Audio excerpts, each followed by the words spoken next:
Next customer. Please come this way, I called out as the cash registers grew increasingly crowded. Swiftly, I opened the adjacent register and began guiding customers through their transactions. After a concerted effort, the congestion eased, allowing me to return to restocking shelves. "Mary, you're amazing at ringing up customers so quickly," remarked a fellow part-time employee, breaking the rhythm of my tasks. In this bustling supermarket, a diverse mix of high school students and individuals like myself populated the workforce, making each shift enjoyable. My name is Mary, a 45-year-old part-time housewife who found solace and purpose in this role for the past decade. When my child began elementary school, I sought employment and landed a part-time position at this local market. The environment, filled with fellow housewives and understanding managers, suited my lifestyle perfectly. Over the years, I transitioned into one of the senior part-timers, familiar with both customers and colleagues alike. However, a sudden change disrupted our routine when our beloved manager was transferred to headquarters for what seemed like a promotion. His replacement, a newcomer from the headquarters, lacked the familiarity and competence we had grown accustomed to. Slowly, the atmosphere soared as his managerial style clashed with the store's dynamics. Rumors circulated among part-timers speculating on the president's wife's preferences for young, charismatic managers. It became apparent that our new manager saw her favor, often seen engaging in conversation with her. Despite the dissatisfaction brewing among us, none dared to voice their concerns to the president's wife. Instead, some part-time housewives and student employees quietly began resigning. As the situation unfolded, I found myself contemplating whether it was time to seek alternative part-time employment, unsure of what the future held in this changing environment. I found myself in the crosshairs of the president's wife, her sudden inquiry catching me off guard. "You've been working at the store for quite some time, haven't you? How's your child? Already in college? Which one?" she prodded, surprising me with her directness. "Yes, I've been here since the previous manager," I replied cautiously, not eager to delve into personal matters. Then, with a cutting tone, she remarked, "You seem rather incompetent. I doubt you even attended a decent college, did you?" Her words struck deep, but before I could respond, the register area became inundated with customers. I offered a quick nod to the president's wife and swiftly attended to my duties. In truth, my educational journey had ended with middle school. High school had been a tumultuous time, marked by bullying and eventual dropout during my third year. Since then, I had carved out a life as a part-time worker, eventually meeting my husband in a similar setting and building a life far removed from academic pedigrees. The president's wife, however, seemed to embody a stark contrast. She often boasted about her prestigious university background, yet curiously avoided divulging its name. It struck me as odd, but I brushed it off, lacking any particular interest. Perhaps she harbored preconceived notions about part-time workers like myself, assuming we lacked higher education. I recalled overhearing her discussing such matters with the store manager, leaving me to wonder if she looked down upon us. As murmurs circulated among fellow part-timers about similar interrogations, I found myself bracing for another encounter with the president's wife when, sure enough, she returned to the store the following day. "Excuse me," her voice cut through the air, signaling another potentially tense exchange. My attention snapped up when the president's wife directed her gaze towards me, a smirk playing on her lips as if she found amusement in some private joke. Despite the urge to react, I managed to rein in my irritation, keeping my emotions in check as she began to speak. "So, you're just a middle school graduate, aren't you? I never pegged you for a college goer, but to think you're managing here with that level of education is quite something," she remarked, her words dripping with thinly veiled condescension. I couldn't help but wonder where she had gleaned this information from, until I recalled the previous day's incident when the store manager had been scrutinizing the part-timers' resumes in the office. It seemed that what should have been confidential information had somehow found its way into the president's wife's hands. Annoyance bubbled within me at the thought of her freely sharing such personal details with other employees. I had never sought to fabricate my educational background, but the audacity of someone spreading rumors about my academic history grated on my nerves. While my fellow part-time colleagues seemed unfazed by the revelation, the president's wife took every opportunity to remind me of my supposed educational shortcomings. It became her refrain, peppering our interactions with thinly veiled jabs. "Maybe you wouldn't understand. Being just a middle school graduate, she would quip, using my education as a pretext to assign me menial tasks like cleaning. The repetition of her taunts grated on my nerves, feeling a growing resentment towards my workplace. I began to question why I subjected myself to such treatment, feeling increasingly disheartened by her relentless needling. A few days later, when she returned to the store, her mere presence was enough to stir up irritation within me. As I attempted to sidestep her, she caught my eye and gestured towards the cardboard box storage area, an area typically left untouched as it was designated for supplier use. "People like you should be familiar with garbage," she sneered, her words laced with disdain. "Middle school graduates like yourself are just here to collect a paycheck." Her words stung, delivered in the privacy of the back room, shielded from the scrutiny of customers. It was a deliberate attempt to belittle me, a reminder of my perceived inadequacies in her eyes. I had always managed to endure, especially since most interactions occurred in the bustling sales area. But on that particular day, the weight of my pent-up frustration became too much to bear. "Excuse me, but I believe I earned my paycheck through diligent work, regardless of my educational background," I interjected, my tone laced with simmering anger. The president's wife appeared taken aback, clearly unaccustomed to such pushback. "If you're going to be here, why not contribute something beneficial to the store? We're never quite sure what you're up to," she retorted, her words dripping with disdain. Ignoring the curious glances of passing colleagues, I pressed on. "And what exactly are you contributing by gracing us with your presence? Chatting with the manager, flirting with male employees and high school part-timers, looking down on the rest of us?" I challenged, refusing to back down. Her face flushed crimson with rage as my words hit their mark. "Unlike someone like you, I have a busy schedule. Coming here takes time out of my day," she shot back, attempting to assert her superiority. I couldn't help but scoff at her assertion. "Do you truly believe that? Neither the employees nor the customers share your sentiment. It's intriguing how some with impressive educational backgrounds prove utterly ineffectual in practice," I countered, releasing the resentment I had long harbored towards her condescending attitude. Clearly flustered by my unexpected retort, the president's wife struggled to conjure a suitable response, resorting to tired clichés. "Do you honestly think you can continue working here after speaking to me like that?" she challenged, her voice tinged with disbelief.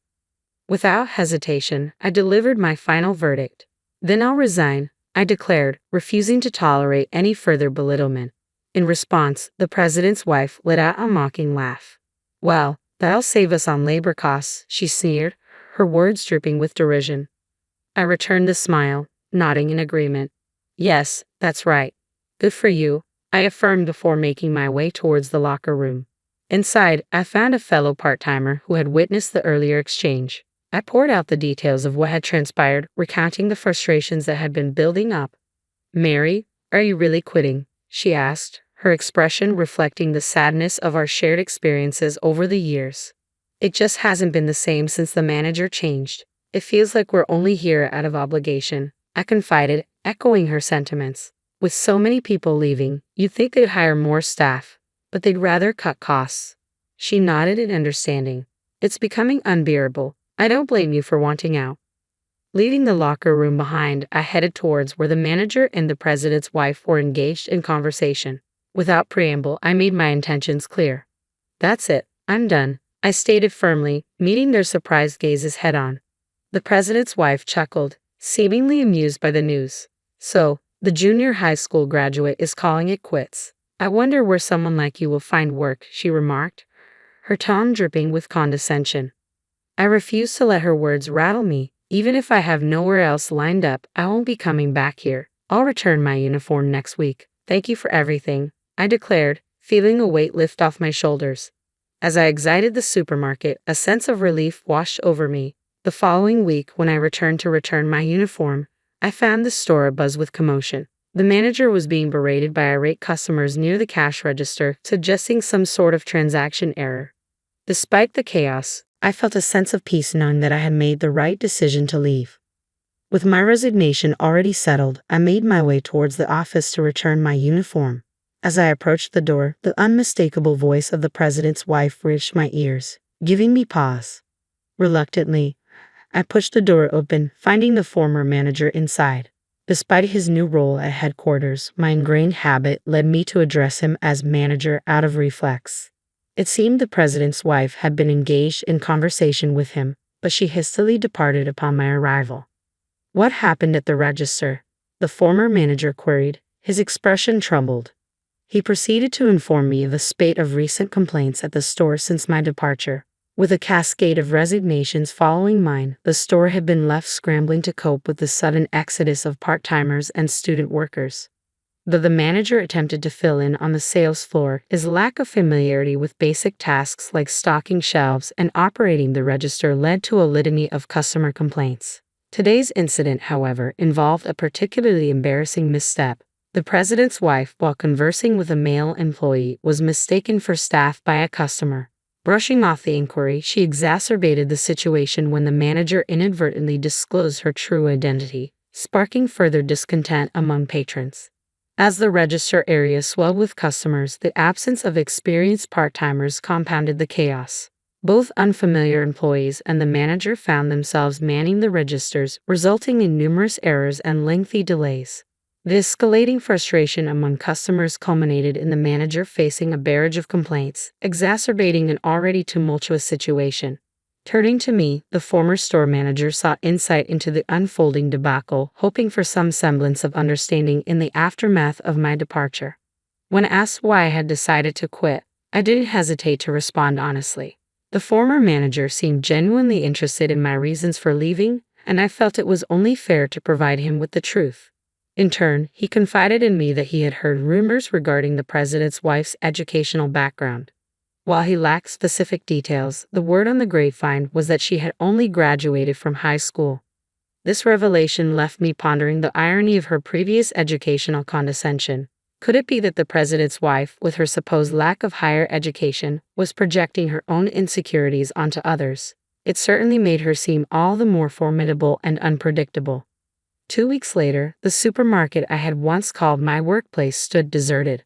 The usual throng of customers was conspicuously absent, a stark contrast to the bustling scenes of my former shifts. It's no surprise, given all those complaints, I mused to myself as I observed the desolate scene. Lost in thought, I was approached from behind by the former store manager. After exchanging pleasantries, he mentioned a new store opening just one station away. He extended an offer, asking if I would be interested in joining the team. It appeared that an employee he had trained was being promoted to the position of store manager at the new location. Knowing the caliber of this individual, I felt a sense of trust and reassurance.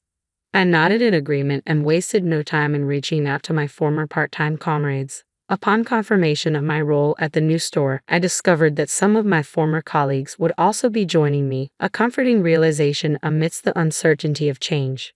Under the guidance of an understanding manager, I quickly settled into my new role. The atmosphere was welcoming, and I found it easy to establish rapport with my coworkers, both old and new. The new store introduced innovative offerings, such as local side dishes and bread, which proved to be a hit with customers. As I embraced this fresh start, I couldn't help but feel optimistic about the opportunities that lay ahead. As I settled into my new role at the store, I was greeted by familiar faces from my time at the previous location. The transition to the new store went smoothly, marked by a successful launch and positive feedback from both customers and employees. However, I soon heard troubling reports about the old store. It had become notably quiet, and the manager found themselves facing frequent scoldings during head office meetings. A string of new hires as part-timers quickly came and went, exacerbating the ongoing staff shortage. Finding a new part-time job had brought a sense of relief, and I was content to work happily as I had before.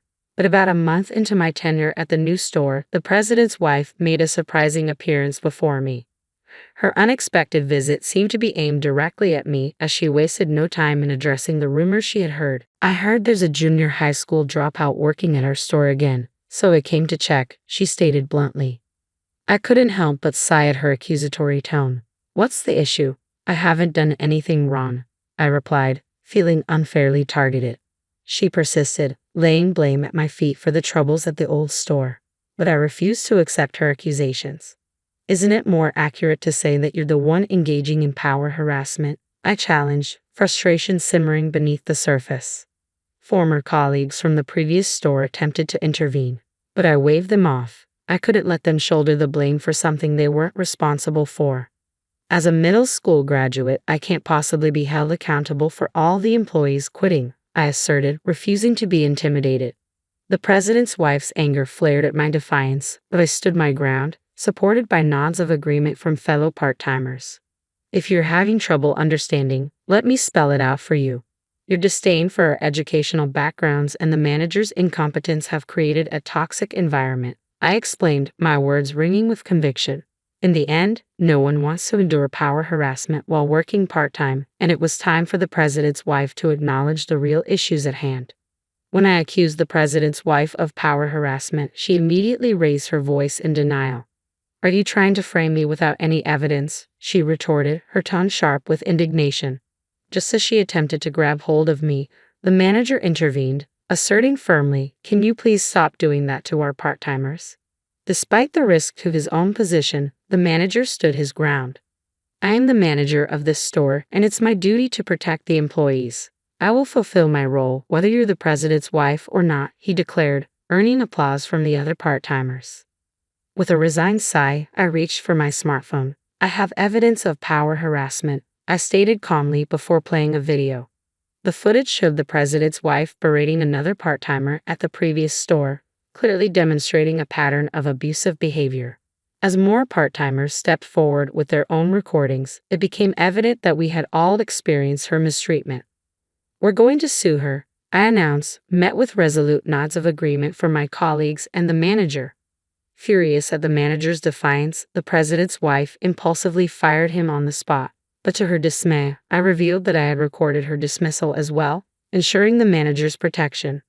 Realizing the depth of her self-inflicted predicament, the president's wife attempted to flee. But before she could escape, I confronted her one final time. "There are more important things than education, aren't there? Sometimes humanity matters more than society," I remarked pointedly, causing her to pause. "How did you know?" she muttered, inadvertently admitting to her own insecurities. With her self-destruction complete, the president's wife retreated at a speed I had never seen before. In the aftermath, we pursued legal action against her, armed with solid evidence and the support of fellow part-timers. As news of her misconduct spread, similar complaints emerged from other stores, leading to a reckoning for her behavior. Forced to confront the consequences, the president demanded she repay her debts by working. It was a satisfying sight to witness her laboring angrily at a nearby drugstore, a fitting end to her reign of mistreatment. With a trustworthy manager at our helm, we continued our work with renewed dedication, free from the shadow of power harassment. I ordered champagne for the entire office. The expensive kind because some moments demand extravagance. When the board calls you at 7 a.m. on a Tuesday to offer you the CEO position you've worked toward for 12 years, you don't celebrate with Prosecco. To Tinsley! Olive raised her glass, her eyes crinkling with pride. The youngest CEO in Meridian's history, and the first woman to break that ceiling. The conference room erupted in cheers. I soaked in the moment, letting the validation wash over me. For once, I didn't deflect the praise or minimize my accomplishment. I'd earned this. All those missed birthdays, canceled vacations, and 3 a.m. strategy sessions had finally paid off. "Speech," someone called out. I straightened my blazer and cleared my throat. "I promise to keep this short because we have actual work to do." Laughter rippled through the room. When I started here, I was just trying to survive. My parents were gone, I had student loans crushing me, and I just needed to prove, to myself more than anyone, that I could stand on my own. My voice caught unexpectedly. I hadn't planned to get emotional, but 12 years of grinding suddenly compressed into this single moment. But you all became more than colleagues. You became my family. I raised my glass. So this isn't my achievement, it's ours. And I promise to lead Meridian with the same dedication and heart that each of you brings every day. The door swung open as I finished. Sarah strode in, fashionably late as always, her smile dazzling. My best friend since business school, the one person who'd seen me through every professional battle and personal crisis. "Sorry I'm late." She breezed in, accepting a glass from Peyton. Traffic was a nightmare, but I wouldn't miss celebrating my best friend for anything. I moved to hug her, but she stepped toward the center of the room instead, tapping her glass with a pen. "While we're all gathered, I actually have an announcement of my own." Sarah's voice carried that musical quality that always commanded attention. I wanted Tinsley to hear this from me personally. Something in her tone made my stomach tighten. The board called me this morning. Her smile widened. They've appointed me as Meridian's new CEO, effective immediately. The champagne turned sour in my mouth. I stared at her, waiting for the punchline, the just kidding that never came. There must be some mistake, I said, my voice unnaturally calm.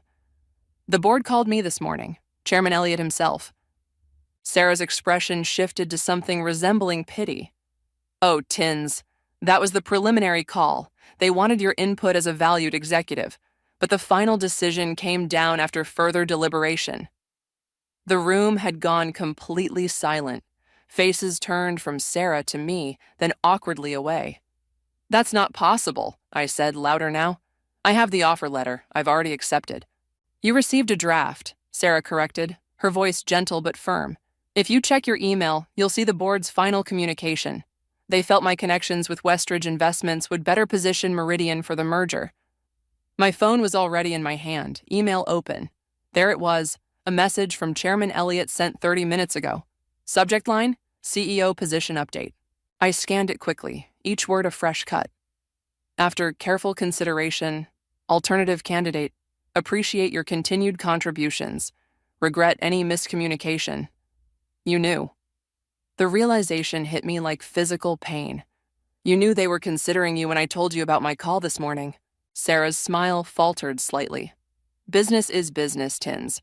You've always been brilliant at operations, but leadership requires political savvy. The board needs someone who can navigate the social aspects of the role. Social aspects? I echoed, disbelief making my voice shake. You mean your father's golf buddies on the Westridge board? She shrugged, not even bothering to deny it. Connections matter, always have. 12 years of friendship. Countless nights spent on her couch when work ran late. I'd been the maid of honor at her engagement party last month. And all that time. You let me plan this celebration, I said, the pieces clicking together. You knew they were going to give you the position, and you let me order champagne and invite everyone. I thought it would be easier this way, Sarah said, glancing around the room. A chance for a smooth transition. We're still a team, Tins. Roslyn from marketing slipped out of the room. Others followed, murmuring excuses. Only Olive remained beside me, her hand on my arm. Congratulations, Sarah, Peyton said, breaking the awful silence. When do you want to schedule the formal announcement? And just like that, they moved on. Sarah began outlining her vision while I stood frozen, champagne glass still in hand, watching my future dissolve. I set down my glass with deliberate care and walked out. In the hallway, tears blurred my vision, but I refused to let them fall until I reached the privacy of the restroom. Olive followed me in. Tinsley. She planned this, I whispered, gripping the edge of the sink. She used our friendship to climb over me. What are you going to do? Olive asked. I met my own gaze in the mirror, watching as something hardened behind my eyes. 12 years of work, a lifetime of proving myself, all stolen in an instant by the one person I trusted most. I wiped away a single tear that had escaped. This isn't over. 3 days. I'd spent 3 days in my apartment with the blinds drawn, ignoring calls and living on delivery food I barely tasted. My laptop remained closed. What was the point? 12 years of work, and Sarah had erased it all with a smile. I scrolled through our text history. Years of inside jokes, late-night pep talks, celebration emojis. Had any of it been real? The last message from her sat unanswered. We should talk when you're ready. This doesn't have to change anything between us. Didn't have to change anything? She'd stolen my life and expected what? That we'd still meet for Sunday brunch? My doorbell rang. I ignored it. It rang again, followed by persistent knocking. I know you're in there, Tinsley. Olive's voice called through the door. I brought food from that Thai place you like. Open up or I'm using the emergency key. I shuffled to the door in the same sweatpants I'd worn since leaving the office. Olive took one look at me, and her expression shifted from concern to alarm. Jesus, Tinsley. She pushed past me, setting down bags of food. When's the last time you showered? I shrugged. What day is it? Friday. She opened my blinds, and I winced at the sunlight. You've missed 3 days of work. Does it matter? I'm clearly dispensable. Olive turned to face me, hands on hips. So that's it? Sarah wins because you're hiding in your apartment feeling sorry for yourself? What exactly am I supposed to do? My voice cracked. She had this planned for months. The board already made their decision. And you're just going to accept that? Olive began unpacking containers of food. The Tinsley I know would fight. Fight how? Sarah's father practically owns Westridge. She's been working angles I didn't even know existed. Then find new angles. Olive shoved a plate of pad thai toward me. Eat. You can't think when you're starving. I took a reluctant bite, suddenly realizing how hungry I was. As I ate, Olive moved around my apartment, picking up discarded takeout containers and opening windows. You know what bothers me most? I said between bites. I keep replaying every conversation, every confidence I shared with her. All those times I told Sarah about my ideas, my strategies. I set down my fork as realization dawned. Oh my God. What? The Westridge merger. 3 months ago, I told Sarah about finding inconsistencies in their financial projections. She dismissed it, said I was overthinking. I stood up, pacing now. What if she's been feeding them information? What if she's been undermining me all along? Olive watched me carefully. That's a serious accusation. Is it?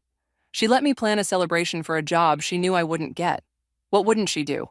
My phone buzzed with a text. Sarah again. The team misses you. When are you coming back? I threw my phone onto the couch. She's texting like nothing happened, like we're still friends. Maybe that's your advantage, Olive said quietly. She thinks you're broken. I stopped pacing. What? Sarah expects you to either quit or come crawling back, tail between your legs. She doesn't expect you to fight. For the first time in days, I felt something other than despair, a flicker of determination. Even if I wanted to fight, where would I start? Olive pulled out her phone. With this. She showed me an email. I forwarded this to myself before I left that day. It's the original offer letter they sent you. I scanned it quickly. This doesn't help. Sarah already explained it away as a draft. Look at the signature block. That's not how drafts are sent. And look at the timestamp. It came after the board's final meeting, not before. My heart began to race. So they did officially offer me the position. And then rescinded it after Sarah got involved. Olive's eyes narrowed. The question is, what did she tell them to change their minds so dramatically? I sat down at my laptop, opening it for the first time in days. I need to find out what happened in those hours between my offer and the reversal. You'll need allies, Olive warned. Sarah has the board's ear now. Roslyn from marketing, I said, remembering how she'd looked at Sarah during the announcement. She's never liked Sarah. And Peyton, he's always played both sides. He might know something. What about Reggie in legal? He's been asking about you. I glanced up, surprised. Reggie? We barely talk. He's been concerned. Said something about the legality of rescinding an accepted offer. I hadn't considered the legal angle. I'll talk to him Monday. So you're coming back? Olive smiled. Yes. I straightened my shoulders. But not as the defeated ex-almost CEO. If Sarah wants to play dirty, she's about to learn I can get my hands dirty too. As Olive left, I opened my email, searching for any communications about the Westridge merger. Something caught my eye. An email chain I'd been copied on by mistake, quickly recalled by the sender. I'd never opened it, until now. The subject line read, Re Valdez Concerns, Containment Strategy. My hands trembled as I clicked. There it was, proof that Sarah had been working against me for months. The email mentioned neutralizing Valdez's objections to the merger and alternative leadership more aligned with Westridge's vision. I stared at the screen, ice replacing the blood in my veins. This wasn't just opportunism. This was calculated betrayal. Monday morning, I walked into Meridian with my head high and a knot in my stomach. The office felt different, like walking into your home after a break-in. Everything looked the same but felt violated. Tinsley! Peyton spotted me first, his surprise poorly concealed. Good to have you back. I smiled tightly. Wouldn't miss work for the world. Whispers followed me to my office. My same office, thankfully, though I half expected to find my things in boxes. Inside, I found a handwritten note on my desk. Tins, let's grab lunch and catch up. So glad you're back. S. I crumpled it and tossed it in the trash. The familiar gesture felt hollow now, knowing what I knew. I opened my computer and began methodically searching for more evidence of Sarah's manipulation. A knock at my door interrupted me. Reggie from legal stood there, his tall frame awkward in my doorway. "Hey," he said quietly. "Got a minute?" I gestured to the chair across from me. Reggie and I had worked together on contracts for years, but our relationship had always been strictly professional. I'd never noticed how his eyes crinkled at the corners when he was concerned. "Olive mentioned you might need some legal perspective," he said, closing the door behind him. "I'm not sure I'm ready to pursue legal action," I replied carefully. "I'm not here as Meridian's lawyer right now." He leaned forward. "This is off the record, as a colleague who respects your work." I studied him, weighing my options. "What do you know about the CEO appointment process?" "I know the board voted unanimously for you initially. I drafted the offer letter myself." My heart skipped. "Then what happened?" Reggie hesitated. "There was an emergency board meeting the next morning. I wasn't included, but I know Sarah presented something that changed their minds." "Do you know what?" He shook his head. "But I can tell you this. Rescinding a formally accepted offer is legally questionable. If you wanted to challenge it, you'd have grounds." "At what cost? My career would be over." "Maybe." His eyes met mine. "Or maybe you'd expose something the board needs to know before this merger goes through." I was about to respond when my phone buzzed with a text from Roslyn. "Need to talk. Women's restroom, 3rd floor. Now." "I have to go," I told Reggie. "Thank you for this." He nodded. "Be careful, Tinsley. Sarah has more allies than you think." The 3rd floor restroom was rarely used. Perfect for a private conversation. Roslyn was checking under stall doors when I arrived. "We're clear," she said, locking the main door. "I don't have much time." "What's going on?" "Sarah's called an all-hands meeting for this afternoon. She's announcing accelerated merger plans with Westridge." My stomach dropped. "That's too fast. We haven't completed due diligence." "Exactly." Roslyn lowered her voice. "And I found something when preparing the marketing materials.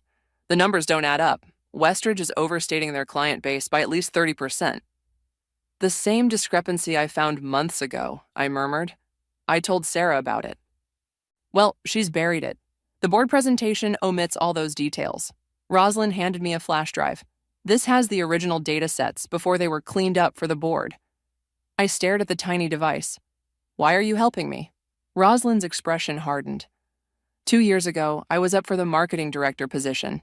Sarah told me in confidence that I shouldn't apply, that I wasn't ready. I later found out she'd recommended someone else while pretending to support me. Another victim of Sarah's manipulations. "Thank you for this." "Be smart about how you use it," she warned. "Sarah's already framing you as emotionally unstable after your absence." Perfect. Not only had Sarah stolen my position, she was now undermining my credibility. I spent the next 2 hours analyzing the data Roslyn had provided. The discrepancies were worse than I'd initially thought. Westridge wasn't just inflating numbers, they were hiding significant debt.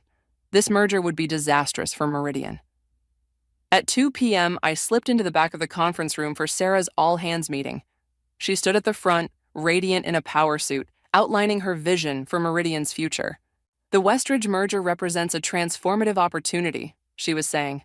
"Their client portfolio complements ours perfectly, and their financial strength will allow us to expand into new markets." I felt sick listening to her sell this lie. When she opened the floor for questions, I couldn't stop myself. "What about the discrepancies in Westridge's reported client base?" I asked, my voice carrying across the room. Sarah's smile didn't waver, but her eyes flashed with warning. "There are no discrepancies, Tinsley. We've done extensive due diligence." "Then why does their SEC filing show a 30% smaller client base than what's in your presentation?" A murmur went through the room. Sarah laughed lightly. "I think you're looking at outdated information. Perhaps we should discuss this privately after the meeting." "I'm looking at their filing from last week," I persisted, holding up my tablet, "and it shows significant debt that isn't reflected in our merger analysis." The room went silent. Sarah's expression hardened. "Tinsley is understandably emotional given recent events. I assure you all, the merger numbers have been thoroughly vetted by our team and the board." As people filed out after the meeting, Sarah cornered me. "What the hell was that?" she hissed. "That was me doing my job," I replied evenly. Something you might try sometime. You're embarrassing yourself. Her voice was cold. This pathetic attempt to undermine me needs to stop. Or what? She stepped closer. Or I'll have to remind the board why they chose me instead of you. Your history of emotional instability, your lack of strategic vision. My history of what? I stared at her, realization dawning. What exactly did you tell them about me? Sarah's smile returned, but it never reached her eyes. Only the truth, Tins. That's all. As she walked away, I stood frozen, finally understanding. This wasn't just about the CEO position or the merger. Sarah had systematically dismantled my reputation behind my back for years. This fight had just become much more personal. You need to decide what matters more, revenge or your career. Olive set her coffee down with a finality that made me wince. We were at a cafe 3 blocks from the office, far enough that we wouldn't run into colleagues. Why can't I have both? I asked, stirring my untouched latte. Because Sarah has positioned you perfectly. Every move you make against her looks like bitter jealousy. Olive leaned forward. That stunt in the meeting yesterday, it made you look desperate. It wasn't a stunt. The Westridge numbers are fabricated. I believe you. But you presented it like a personal attack, not a business concern. I sank back in my chair, the truth of her words stinging. So I'm supposed to sit back and watch Sarah tank the company with a fraudulent merger while destroying my reputation. No, you're supposed to be smarter than she expects. Olive's eyes softened. Tinsley, I've known you for 8 years. You're brilliant at strategy when it's business. But this is personal, and it's making you sloppy. She was right. I'd let emotion drive my actions, playing directly into Sarah's hands. What would you do? I asked. Document everything. Build a case methodically, and find out exactly what Sarah told the board about you. I nodded slowly. I need to talk to Peyton. He sits in on all the board meetings. Be careful. Peyton plays all sides. Exactly why he might talk. I checked my watch. I should get back. I have a meeting with Reggie about the Westridge contracts. Olive gave me a knowing look. Just a meeting? What's that supposed to mean? He's been checking on you every day you were out. That's not just professional concern. I felt my cheeks warm. We're colleagues. Olive smiled. Just remember, not everyone at Meridian is your enemy. Back at the office, I found Peyton alone in the break room, methodically selecting a tea bag. Earl Grey or English breakfast? The eternal question, I said, keeping my tone light. He startled slightly. Tinsley, didn't see you there. Got a minute to chat? His eyes darted toward the door. I'm actually late for a meeting with Sarah. It won't take long. I lowered my voice. I need to understand what happened with the CEO appointment. Peyton sighed, abandoning his tea. Look, I like you, Tinsley. Always have. But this isn't a good idea. I just want to know what Sarah told the board about me. He hesitated, conflict evident in his expression. She presented a case that you weren't ready for the position. That your personal history made you unsuitable for high-pressure leadership. My blood ran cold. My personal history. Your parents, he said quietly. She suggested that your abandonment issues make you erratic under pressure, that you'd be a liability during the merger. The room seemed to tilt. Sarah had weaponized my deepest pain, the loss of my parents when I was 19, something I'd shared with her during late nights when defenses were down. The nights I'd cried on her shoulder, trusted her with my fears of never being enough, of everyone eventually leaving. That's why they changed their minds, I whispered. Peyton nodded uncomfortably. She had examples, times you supposedly broke down during stressful projects. That never happened. The board believed her. She was very convincing. I felt sick. Thank you for telling me. Tinsley, he grabbed my arm as I turned to leave. Be careful. Sarah's father has connections beyond Westridge. She could make sure you never work in this industry again. The threat should have frightened me. Instead, it crystallized my resolve. I found Reggie waiting in my office, contract drafts spread across my desk. He looked up when I entered, his expression immediately concerned. What happened? You look like you've seen a ghost. I closed the door behind me. Sarah used my parents' death to convince the board I'm emotionally unstable. Reggie's face darkened. That's beyond unprofessional. It's cruel. It's effective, I said, sitting down heavily. Who would want a CEO with abandonment issues? Someone who recognizes that overcoming personal tragedy creates resilience, not weakness. His voice was quiet but firm. The board should know they've been manipulated. They won't believe me over Sarah, not without proof. Then we find proof. He gestured to the contracts. Starting with these, the Westridge merger terms are unusually favorable to them, almost like someone on our side is deliberately undervaluing Meridian. I leaned forward, professional interest momentarily overriding personal hurt. Show me. For the next hour, we pored over the documents, identifying clause after clause that disadvantaged Meridian. Reggie's legal expertise illuminated issues I might have missed, and I found myself genuinely impressed by his thoroughness. This isn't just bad negotiating, I said finally. This is deliberate sabotage. The question is why, Reggie replied. What does Sarah gain by undervaluing Meridian in this merger? A knock interrupted us. Rosalind slipped in, closing the door quickly behind her. You need to see this, she said, handing me her tablet.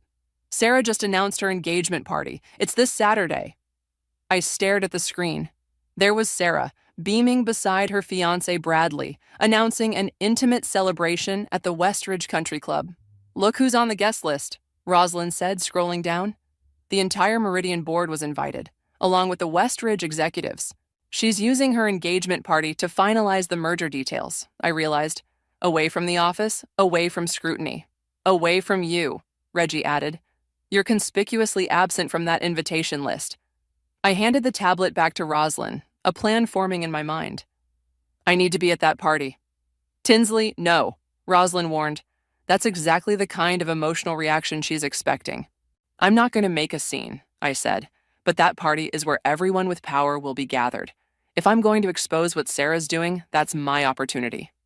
Reggie and Rosalind exchanged concerned glances. What? I demanded. Are you sure this is about saving Meridian? Reggie asked carefully. And not about hurting Sarah? The question hit me like a slap. Was I motivated by professional integrity or personal vengeance?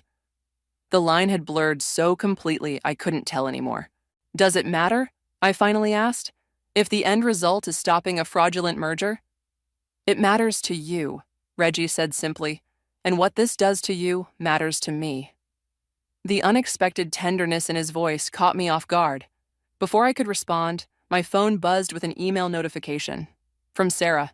Missing your input on the merger team. Let's put our personal issues aside for Meridian's future. Dinner tonight to clear the air? I showed the others. She's trying to neutralize me. Or genuinely extend an olive branch, Reggie suggested. I laughed bitterly. After what Peyton just told me, not likely. What did Peyton say? Rosalind asked. As I explained, their expressions shifted from concern to outrage. That settles it, Rosalind said firmly. We're getting you into that party. I agreed to dinner with Sarah. Know your enemy, as the saying goes. We met at Luciano's, our usual celebration spot. The familiarity felt perverse now, like returning to a childhood home that had been sold to strangers. Sarah was already seated when I arrived, looking perfectly composed in a navy dress that probably cost more than my monthly rent. She stood to hug me. I let her, my body stiff. I'm so glad you came, she said, her smile warm and practiced. I've missed you. Have you? I slid into my seat, declining the wine she'd already ordered for me. I need a clear head tonight. Her smile faltered slightly. Still angry, I see. Not angry, just not interested in pretending. The waiter appeared, saving us from the tension.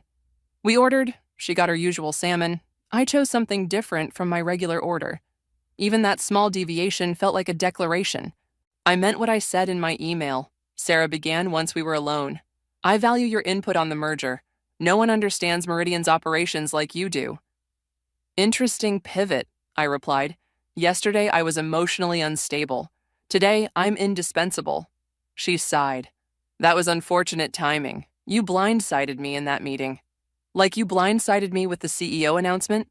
That was business, Tinsley. This merger is transformative for Meridian.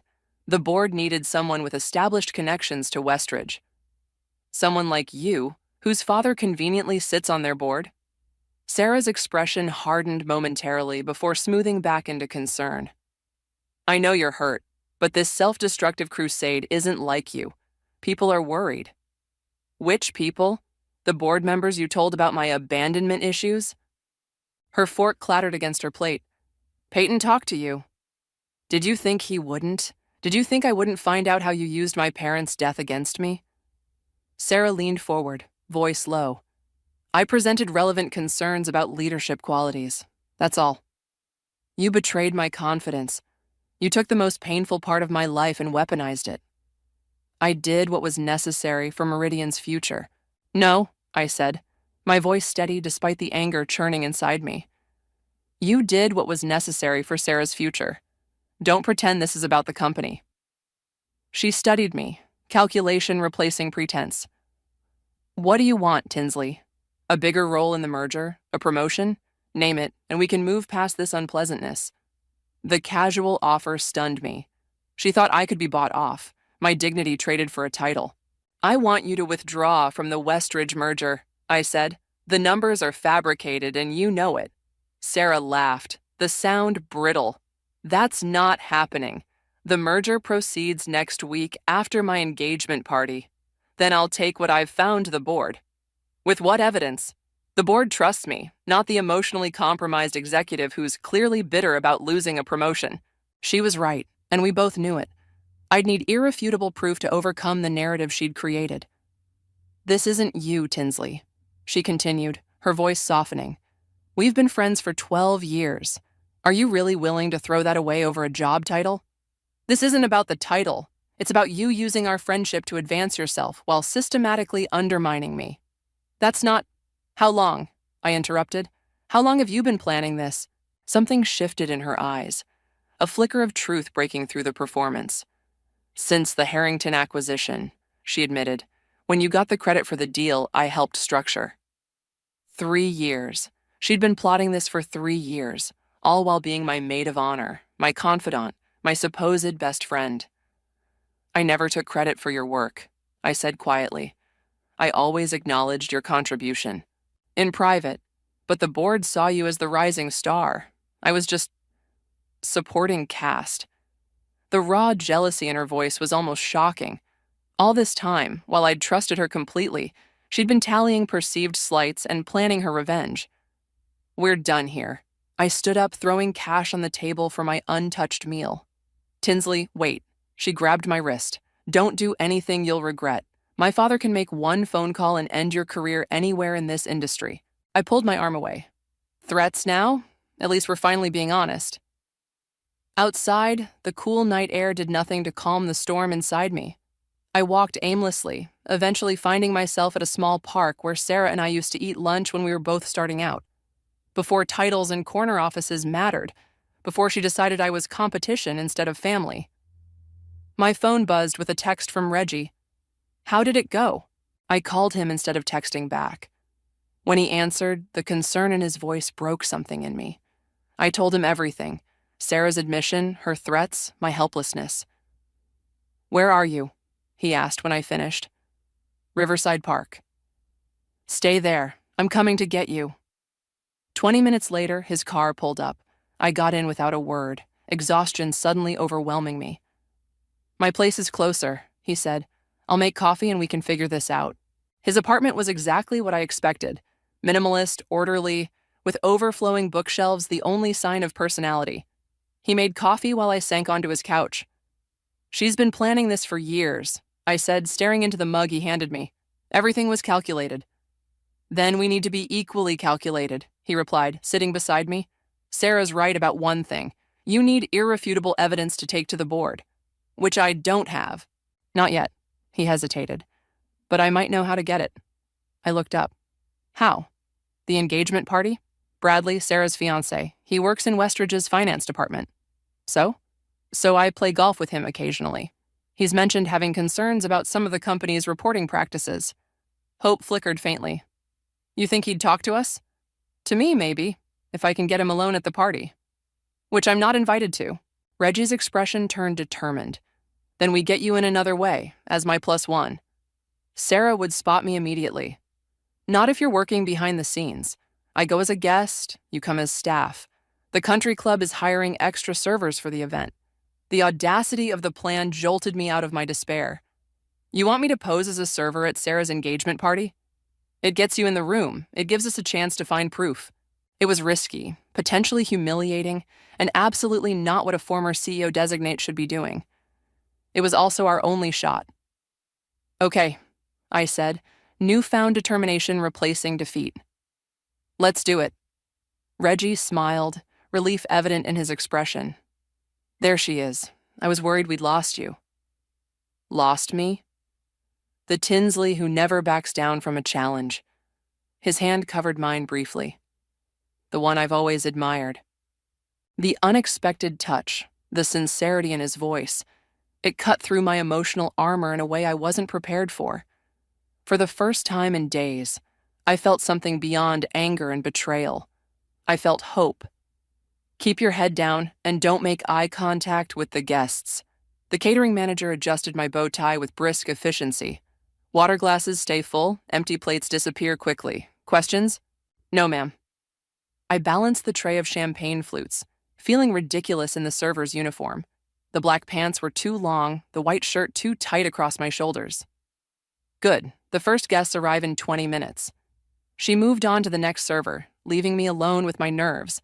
I'd spent my career climbing to the executive floor, and here I was, back in a service job like during college. The irony wasn't lost on me, but desperate times called for desperate measures, and I was definitely desperate. My phone buzzed in my pocket.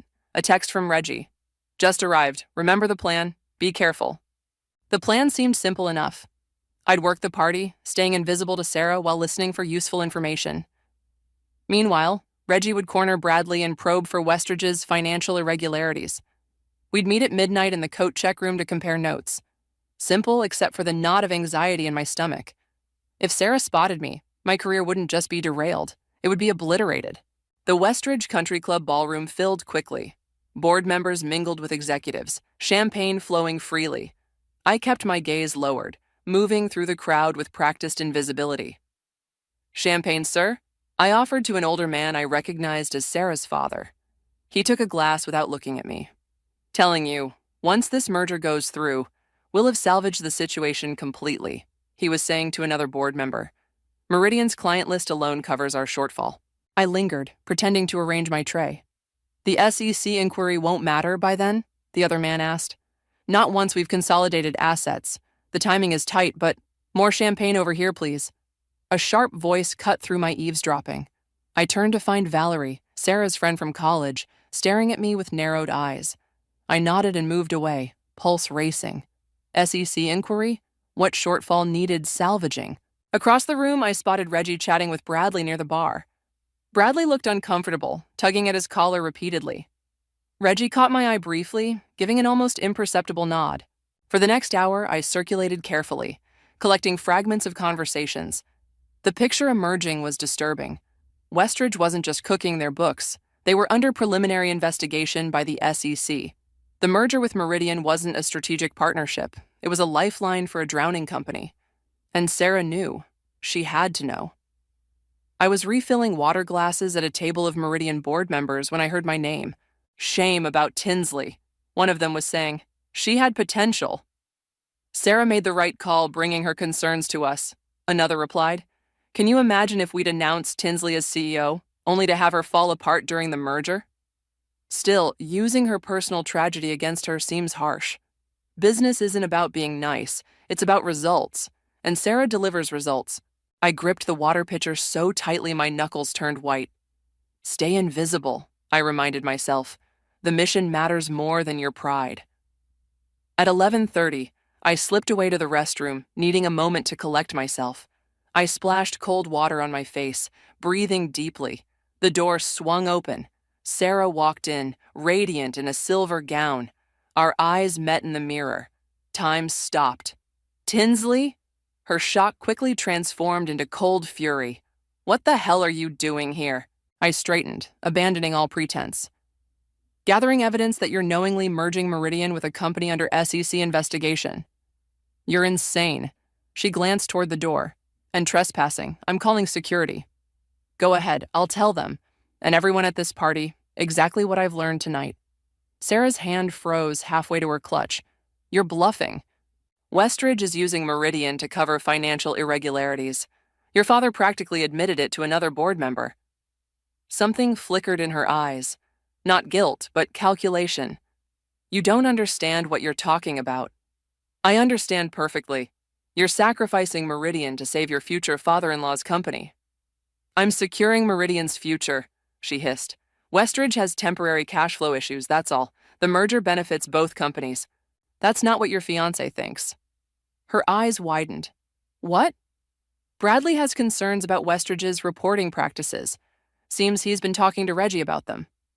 It was a gamble. I didn't know exactly what Bradley had told Reggie yet. But Sarah's reaction told me I'd hit a nerve. Bradley wouldn't... She stopped, uncertainty crossing her face for the first time. Wouldn't what? Have a conscience? Unlike some people.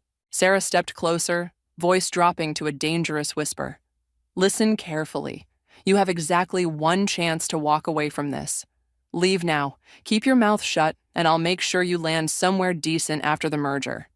And if I don't, then I'll destroy you so thoroughly you won't even get hired as a real server. Her smile was glacial. Your choice. The bathroom door opened again. Valerie entered, stopping short when she saw us. Everything okay, Sarah? She asked, eyes darting between us. Fine, Sarah replied smoothly. Just catching up with an old friend who crashed my engagement party. How pathetic is that? Valerie's expression turned to disgusted pity. Security's right outside if you need them. That won't be necessary, I said, moving toward the door. I was just leaving. Sarah caught my arm as I passed. Remember what I said, Tinsley. Last chance. I pulled away and walked out, heart pounding. The plan was compromised. I needed to find Reggie immediately. I spotted him near the coat check, deep in conversation with Bradley. Their expressions were serious, heads bent close together. As I approached, Bradley handed Reggie what looked like a flash drive. Tinsley, Reggie said when he saw me, alarm crossing his face. What happened? Sarah saw me. We need to go. Now. Bradley looked between us, understanding dawning. You're working together. Bradley, I started. Whatever Sarah's told you about the merger. I know, he interrupted. I've known for months. That's why I gave Reggie this. He nodded at the flash drive. It's everything. The real financials, emails about covering up the SEC inquiry, all of it. Why would you help us? I asked, confused. Bradley's expression hardened. Because I'm not marrying someone who would sacrifice hundreds of jobs to save her future father-in-law's reputation. He glanced toward the ballroom. Or who would use her best friend's deepest pain against her. Security guards appeared at the ballroom entrance, scanning the crowd. Sarah stood behind them, pointing in our direction. Go, Bradley urged. I'll stall them. Reggie grabbed my hand. Side exit, now. As we slipped out into the night, I realized we'd just crossed a point of no return. Tomorrow, we'd take Bradley's evidence to the board, and Sarah's carefully constructed world would collapse. The thought should have brought satisfaction. Instead, I felt only a hollow certainty that the real battle was just beginning. They've called an emergency board meeting for 9 a.m. Olive's voice crackled through my phone as I paced Reggie's living room.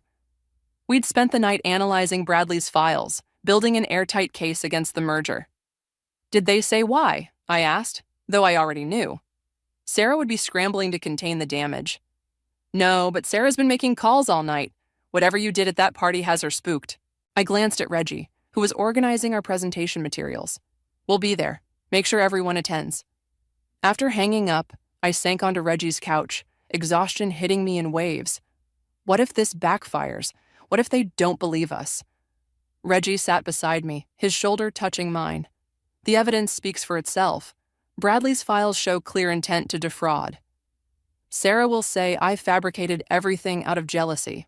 Then we'll need to be better than that narrative. He hesitated. Tinsley, I need to ask you something important. What? When you walk into that boardroom, what do you want? Really want? The question caught me off guard. Justice, the truth exposed. Is that all? His eyes held mine. Because if this is just about hurting Sarah the way she hurt you, it won't bring you peace. I looked away, uncomfortable with his perception. You think I'm being vindictive. I think you're human, and I think you deserve better than letting revenge define you. His words settled heavily in my chest. What did I truly want? The CEO position back? Sarah's humiliation? Or something deeper, validation that I wasn't crazy, that my instincts had been right all along? I want to protect Meridian, I finally said, and I want to reclaim my reputation. The rest, I don't know. Reggie nodded, seeming satisfied with my answer. Then let's focus on that.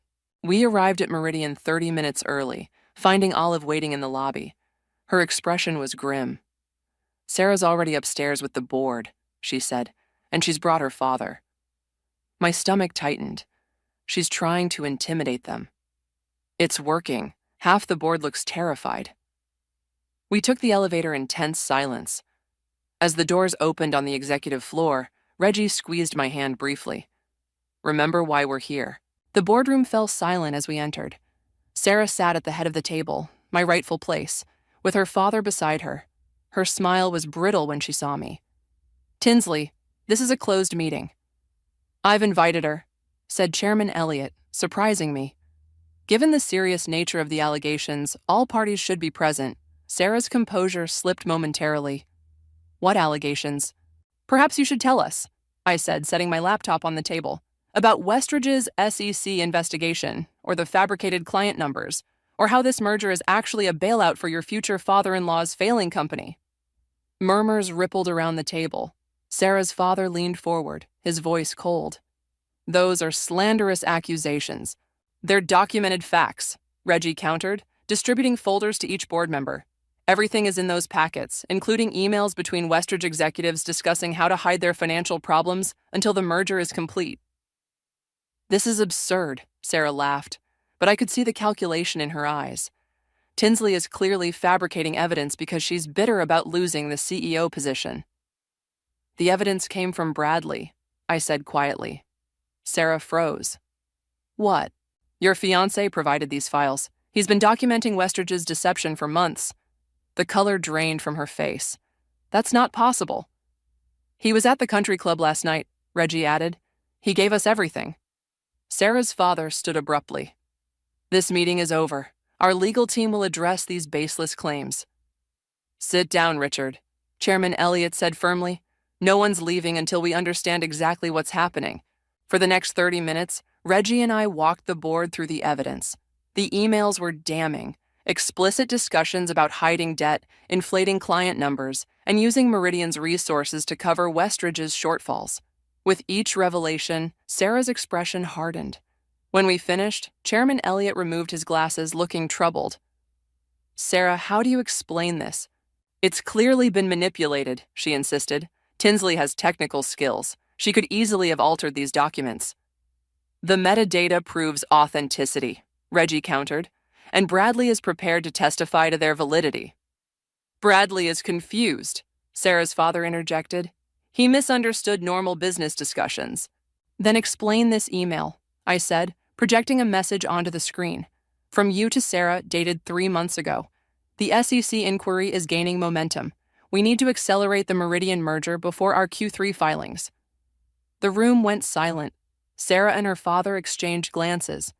You knew, I said, looking directly at Sarah. You knew Westridge was in trouble and you orchestrated this merger to save them, regardless of the cost to Meridian. I was protecting both companies, she replied, her voice steady despite her obvious distress. Yes, Westridge has cash flow issues, but the merger still makes strategic sense. Not when one partner is deliberately deceiving the other, Chairman Elliott said. Sarah, I'm deeply disappointed. What about her? Sarah pointed at me, desperation creeping into her voice. She's emotionally unstable. I told you about her history, her abandonment issues. Yes, let's talk about that, I interrupted, surprising myself with my calm. You told the board I was emotionally unstable because my parents died when I was 19. You used my deepest pain I shared with you in confidence, to undermine me professionally, Sarah faltered. I was concerned about your ability to handle pressure. No, you were eliminating competition. I looked around the table. I've never hidden my past. My parents' death shaped me, but it didn't break me. It taught me resilience, determination, and the importance of integrity, qualities a CEO should have. Several board members nodded. Chairman Elliott's expression softened. The real question, I continued, is what kind of leader deliberately sabotages a colleague using personal trauma? What kind of CEO knowingly enters a fraudulent merger? Sarah stood suddenly, her composure cracking. You have no idea what leadership requires. Sometimes difficult decisions must be made. I was saving 2 companies. You were saving yourself, I replied quietly, at everyone else's expense. This is ridiculous, Sarah's father snapped. We're leaving. The merger agreement is signed. It's too late to stop it. Actually, Chairman Elliott said, there's a material disclosure clause. If Westridge knowingly withheld information about an SEC investigation, the agreement is void. Sarah's face crumpled. You can't do this. It's already done, Chairman Elliott replied. The board will need to vote, but I think our direction is clear. He turned to me.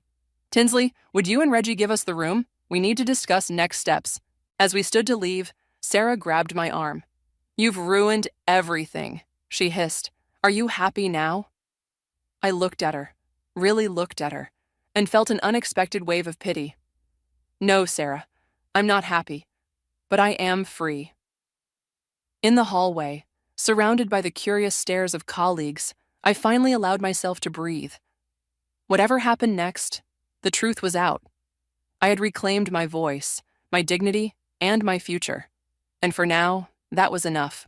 The board deliberated for 3 hours. I spent them in my office, alternating between nervous pacing and staring out the window at the city skyline.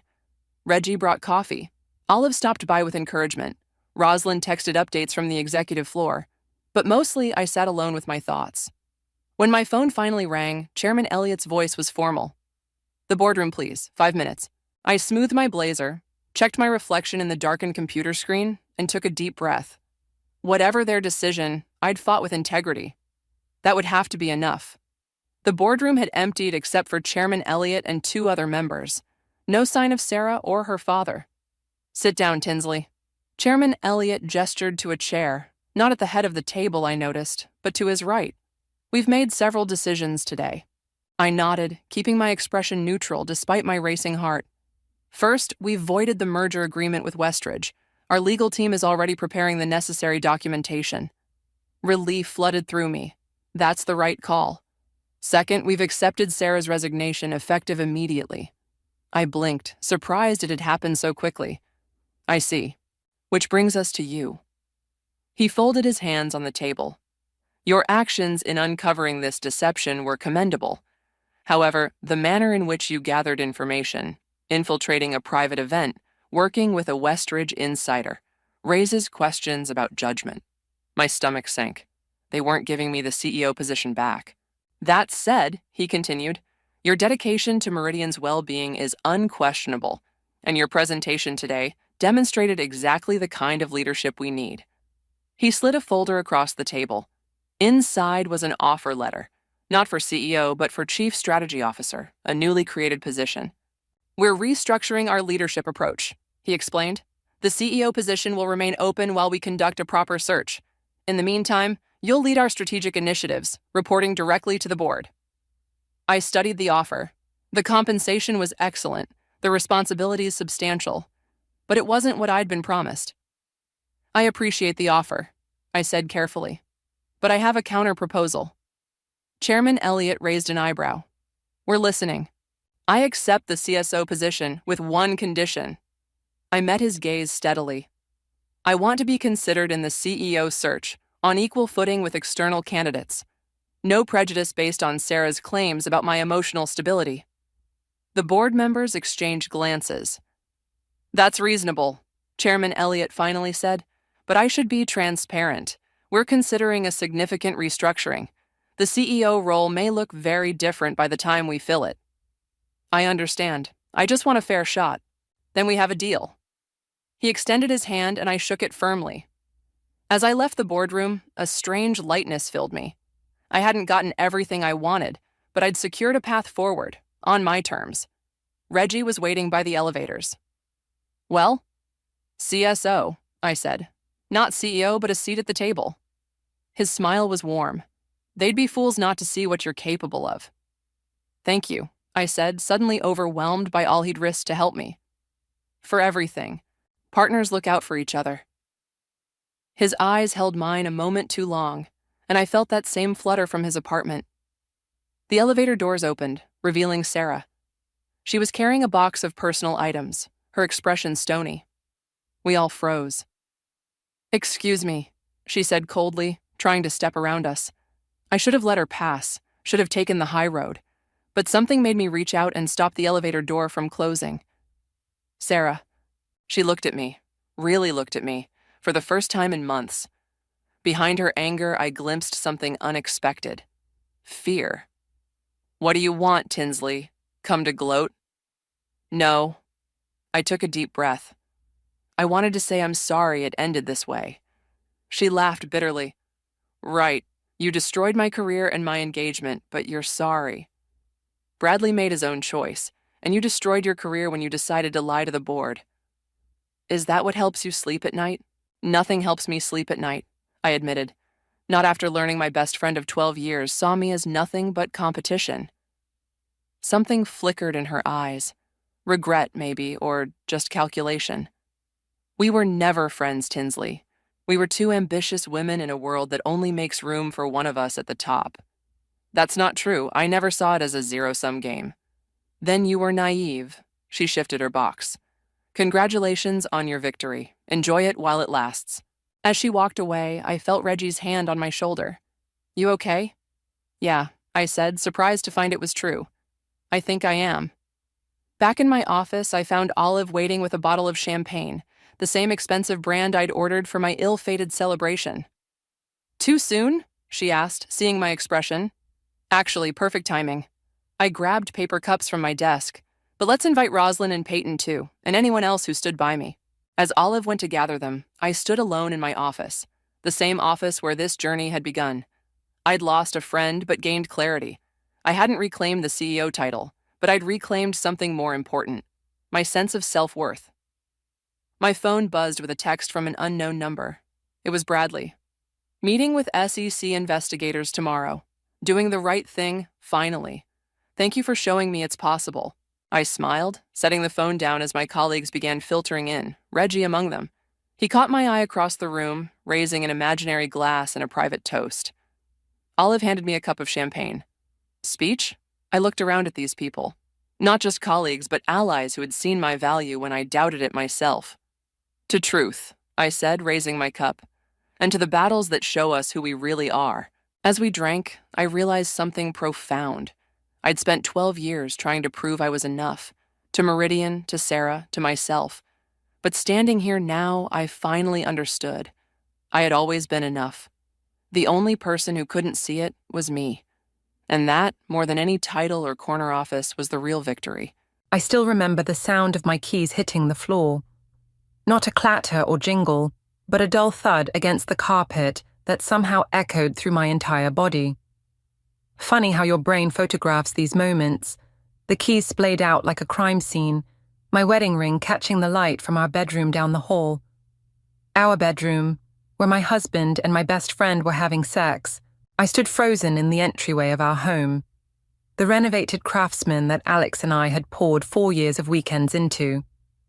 The home where Casey had helped us paint the kitchen that perfect shade of sage green. Drinking wine on the floor as we debated crown molding. The moans filtered down the hallway, unmistakable. Casey's voice, a voice I knew from 15 years of late-night calls and shared secrets, now twisted into something that burned my ears. "You can't tell her," she was saying between heavy breaths. "Promise me, Alex." I should have screamed, should have stormed down that hallway and caught them in the act. Instead, I bent down, picked up my keys with trembling fingers, and backed out the front door, closing it with excruciating care. In my car, I sat with my forehead pressed against the steering wheel, my breath coming in short, painful bursts. My phone buzzed, a text from Casey. "Still on for brunch tomorrow? Can't wait to hear about your meeting." The meeting, the promotion I'd been working toward for 3 years. The reason I'd come home early, wanting to share my news with Alex first. I drove to a hotel that night, paid with cash, sat on the edge of a bed with scratchy sheets, staring at the wall until sunrise stained the cheap curtains pink. When I finally returned home the next day, They'd covered their tracks. The sheets were changed, the bedroom window cracked to release any lingering scent of betrayal. Alex kissed my cheek, asked about my meeting with practiced concern. I didn't get it, I lied, watching his face. They went with someone else. Oh, babe. His arms around me felt like restraints. Their loss. You'll get the next one. I nodded against his chest, wondering if Casey's perfume was embedded in his skin. The same perfume I'd helped her pick out last Christmas. 3 days passed. I moved through our house like a ghost, cataloguing evidence of their deception. The shower used at odd times. Alex's sudden interest in his phone. Casey's too bright smile when she stopped by with coffee, her eyes never quite meeting mine. You seem off, Daisy, she said, stirring cream into her cup. Is it still the promotion thing? Because honestly, you're too good for that place anyway. I studied her face, the face I'd known since college, the face that had cried at my wedding. Just tired, I said. Well, perk up, she laughed, reaching across the table to squeeze my hand. Life's too short to waste on disappointments. The words hung between us, and something in her tone, a hint of dismissal, of superiority, cracked something open inside me. That night, I waited until Alex was asleep before slipping into his home office. His laptop password was still my birthday. The irony wasn't lost on me. I wasn't even sure what I was looking for until I found it. Emails, dozens of them, stretching back 7 months. Miss you already. D still suspects nothing. Meeting tomorrow. Last night was incredible. Getting harder to wait between our times. Sometimes I think we should just tell her. She's so wrapped up in work anyway. Maybe she wouldn't even care. My stomach lurched, but I kept reading, scrolling through their digital affair until I found something else, something unexpected. Casey had been feeding Alex information about my company, Meridian Tech, where she served as CFO. Insider details about restructuring, about positions opening before they were announced, about the promotion I was being considered for. Make sure Daisy doesn't get that director position. We need someone more flexible in that role for what's coming. I've already spoken to the board about concerns with her vision. Trust me on this. My hands went numb. The betrayal wasn't just personal, it was professional. Casey had actively sabotaged my career while sleeping with my husband. I closed the laptop, my mind suddenly, terrifyingly clear. The hurt was still there, a gaping wound in my chest, but something else was rising through the pain. Something cold and focused. Casey's words from 3 days ago replayed in my head. Life's too short to waste on disappointments. She was right about one thing. I'd been disappointed in my marriage, in my friendship, in my career. But disappointment was passive. What I felt now was anything but. I pulled out my phone and opened my banking app, transferring half of our joint savings to my personal account. Then I texted Casey. You're right, life is too short. Brunch tomorrow. I need your advice on something important. Her reply came instantly. Always here for you. Usual place at 11. I smiled at my phone, the expression feeling foreign on my face. Casey had no idea what was coming. Neither did Alex. But I did. And for the first time in days, I slept without dreams. The morning of brunch, I woke up with purpose burning through my veins. Alex had already left for his client meeting, another lie I'd added to my growing collection. I dressed with deliberate care. A cream blouse Casey had always envied, hair loose the way Alex preferred it, armor of a different kind. The restaurant was our usual spot, a sun-drenched corner cafe where the mimosas came in crystal flutes and the waitstaff knew us by name. Casey was already there, tapping at her phone, her sleek, dark hair pulled into a perfect low bun. When she saw me, her smile was dazzling. There she is. She stood to hug me, her expensive perfume wrapping around me like a noose. God, you look amazing. New blouse? Old favorite, I said, returning her smile with one that felt stretched across my face. Thanks for meeting me. Always. She signaled for mimosas before leaning forward. So, what's this important thing you needed advice on? Is it about the promotion? Because I could talk to... It's about trust, actually. I kept my voice light, watching her face. How do you know when you can really trust someone? Something flickered behind her eyes. So brief I might have missed it if I hadn't been looking. That's philosophical for brunch, she laughed. But I guess it depends on the situation. Work, relationship? Both, maybe. I accepted the mimosa the server placed before me, not drinking. I've been thinking a lot about loyalty lately. Casey took a long sip of her drink. Loyalty's complicated. Sometimes what looks like disloyalty is actually protection. Protection, I repeated, tasting the word. Interesting perspective. I just mean sometimes people make choices that seem questionable, but they're actually trying to protect someone they care about. She was speaking carefully now, measuring each word. Like when a friend undermines your career to protect you from success. The word slipped out, sharper than I'd intended. Casey's face froze. What are you talking about? I leaned back, suddenly tired of the performance. I know, Casey, about you and Alex, about what you did to block my promotion. Her face drained of color. Daisy, don't. I held up my hand.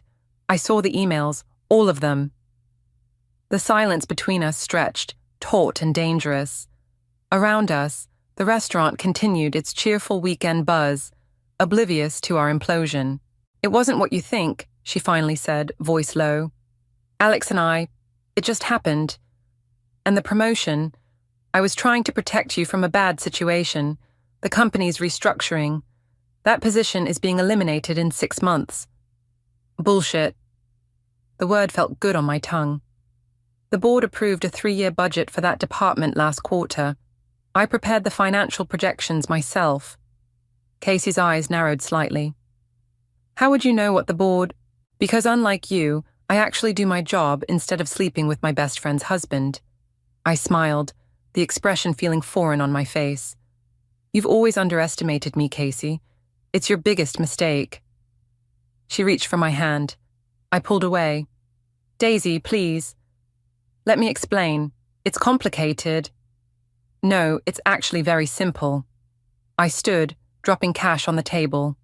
You betrayed me. Both of you did. But here's what you should know. I got the promotion anyway. Her head snapped up. What? They called yesterday. Director of Strategic Operations, effective immediately. Funny thing about going behind someone's back. Sometimes it backfires. The shock on her face was almost worth everything. Almost. Congratulations, she managed, voice strained. That's great news. It is, I agreed. Especially the part where my first project is auditing the executive expense accounts, including yours. Casey's face went from pale to ashen. You wouldn't. 7 months ago, I wouldn't have, but people change, don't they?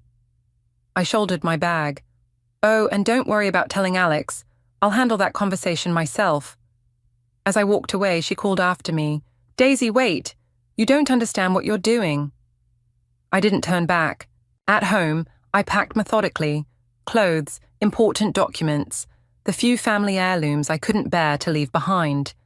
I'd already rented a furnished apartment across town, paid 3 months in advance. As I zipped my suitcase, my phone buzzed with texts from Casey. Please call me. This isn't just about us. There are things you don't know. You're making a dangerous mistake. I blocked her number. The last thing I did before leaving was place my wedding ring on Alex's pillow with a note. Ask Casey about the Meridian audit. She can explain why I'm gone. As I drove away from the house we'd built together, I felt strangely hollow. The rage that had propelled me through brunch was cooling into something harder, more focused. Casey's warning echoed in my mind. You don't understand what you're doing. She was wrong. For the first time in years, I understood exactly what I was doing. My phone rang. A number I didn't recognize. I almost ignored it until I saw the area code. Meridian's corporate headquarters. Daisy speaking. Ms. Hamilton. A man's voice, unfamiliar but authoritative. This is Carlos Reyes from the board. We need to meet. Today, if possible. It's about Casey Fernandez. I pulled over, heart pounding. I'm listening. Not over the phone, he said quietly. But you should know. You're not the only one she's betrayed. The coffee shop Carlos chose was deliberately nondescript. A chain store in a strip mall where nobody would look twice at two people hunched over laptops. I arrived early, claiming a corner table with my back to the wall. Old habits from childhood, always know your exits. Carlos arrived precisely on time. A tall man with salt and pepper hair, and the kind of expensive watch that people who understand wealth never draw attention to. I recognized him from company photos, but had never spoken to him directly. Board members didn't typically interact with people at my level. Thank you for meeting me, he said, settling across from me without offering a handshake. His eyes scanned the room before landing on mine. I apologize for the cloak and dagger, but discretion is essential. Why? I asked, not bothering with pleasantries. What has Casey done? He opened his laptop, turning it toward me. Casey has been systematically siphoning company resources for the past 18 months. We're talking millions in misappropriated funds, falsified reports to shareholders, and strategic information sold to competitors. The documents on screen showed transaction records, email exchanges with redacted names, and financial discrepancies highlighted in angry red. That's not possible, I said, though even as the words left my mouth, I knew they were false. Casey built Meridian's financial structure. She's been with the company since the beginning. Which made her betrayal all the more devastating, Carlos said quietly, and all the more difficult to detect. I stared at the screen, pieces clicking into place.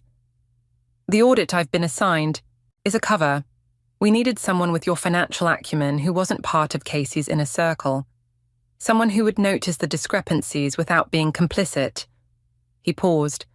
What we didn't anticipate was your personal connection to the situation. My laugh was bitter. You mean you didn't know she was sleeping with my husband while sabotaging my career? His expression remained neutral. That complicates things. It simplifies them, I countered, something cold settling in my chest. Tell me what you need me to do. For the next hour, Carlos outlined the plan. I would proceed with the audit, focusing on specific accounts Casey controlled. I would report directly to Carlos and 2 other board members, bypassing normal channels. The goal was to gather enough evidence to remove Casey and pursue legal action without tipping her off. She has allies throughout the company, Carlos warned. Trust no one except me and these 2 board members. He slid a paper across the table with 2 names. I memorized them before handing it back. What about Alex? I asked. My husband. Is he involved? Carlos hesitated.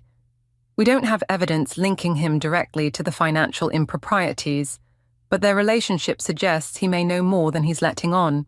I nodded, unsurprised. Alex worked in commercial real estate, no direct connection to Meridian, but he'd always been unusually interested in my work, in Casey's work. One more thing, Carlos said, closing his laptop. Casey knows something's happening. She's been making moves to protect herself, including this. He showed me his phone.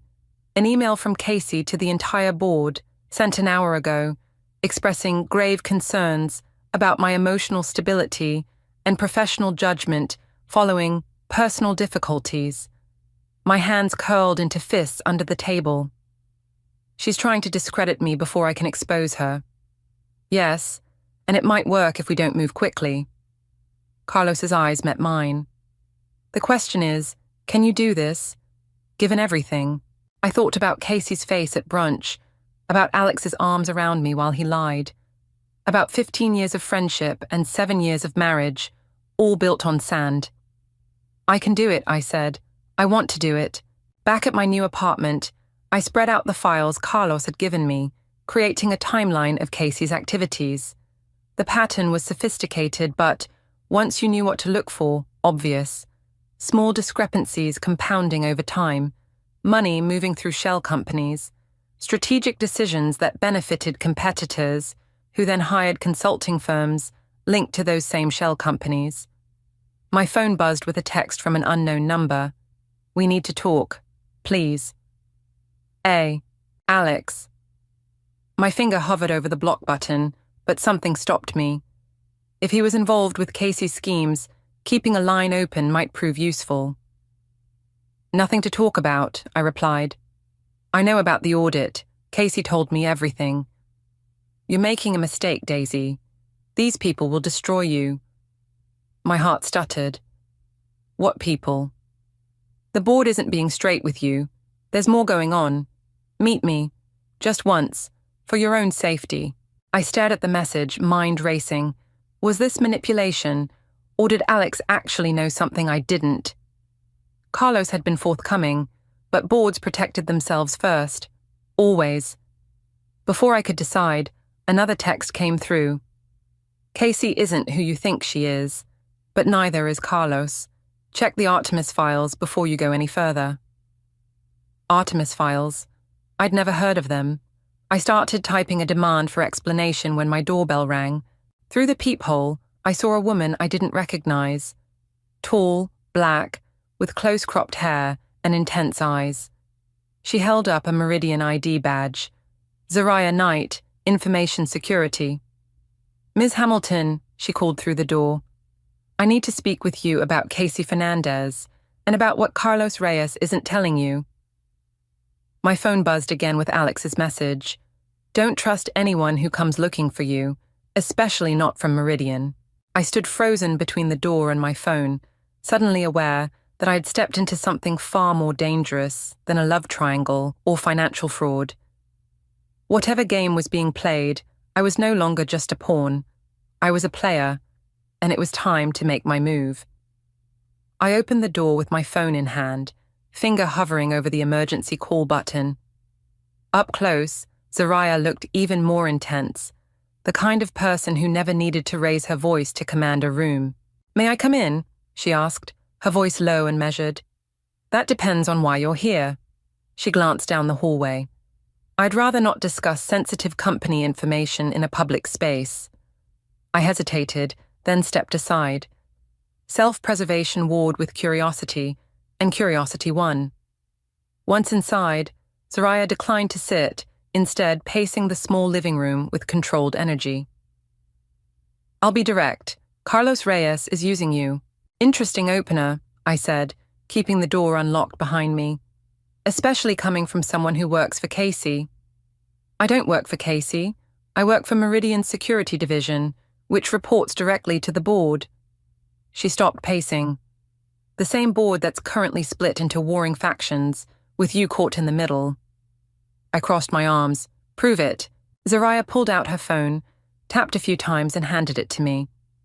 On screen was an email thread between Carlos and someone named Marcus, discussing the Hamilton situation. "She's perfect, motivated by personal vendetta, skilled enough to trace the accounts, and expendable if things go sideways.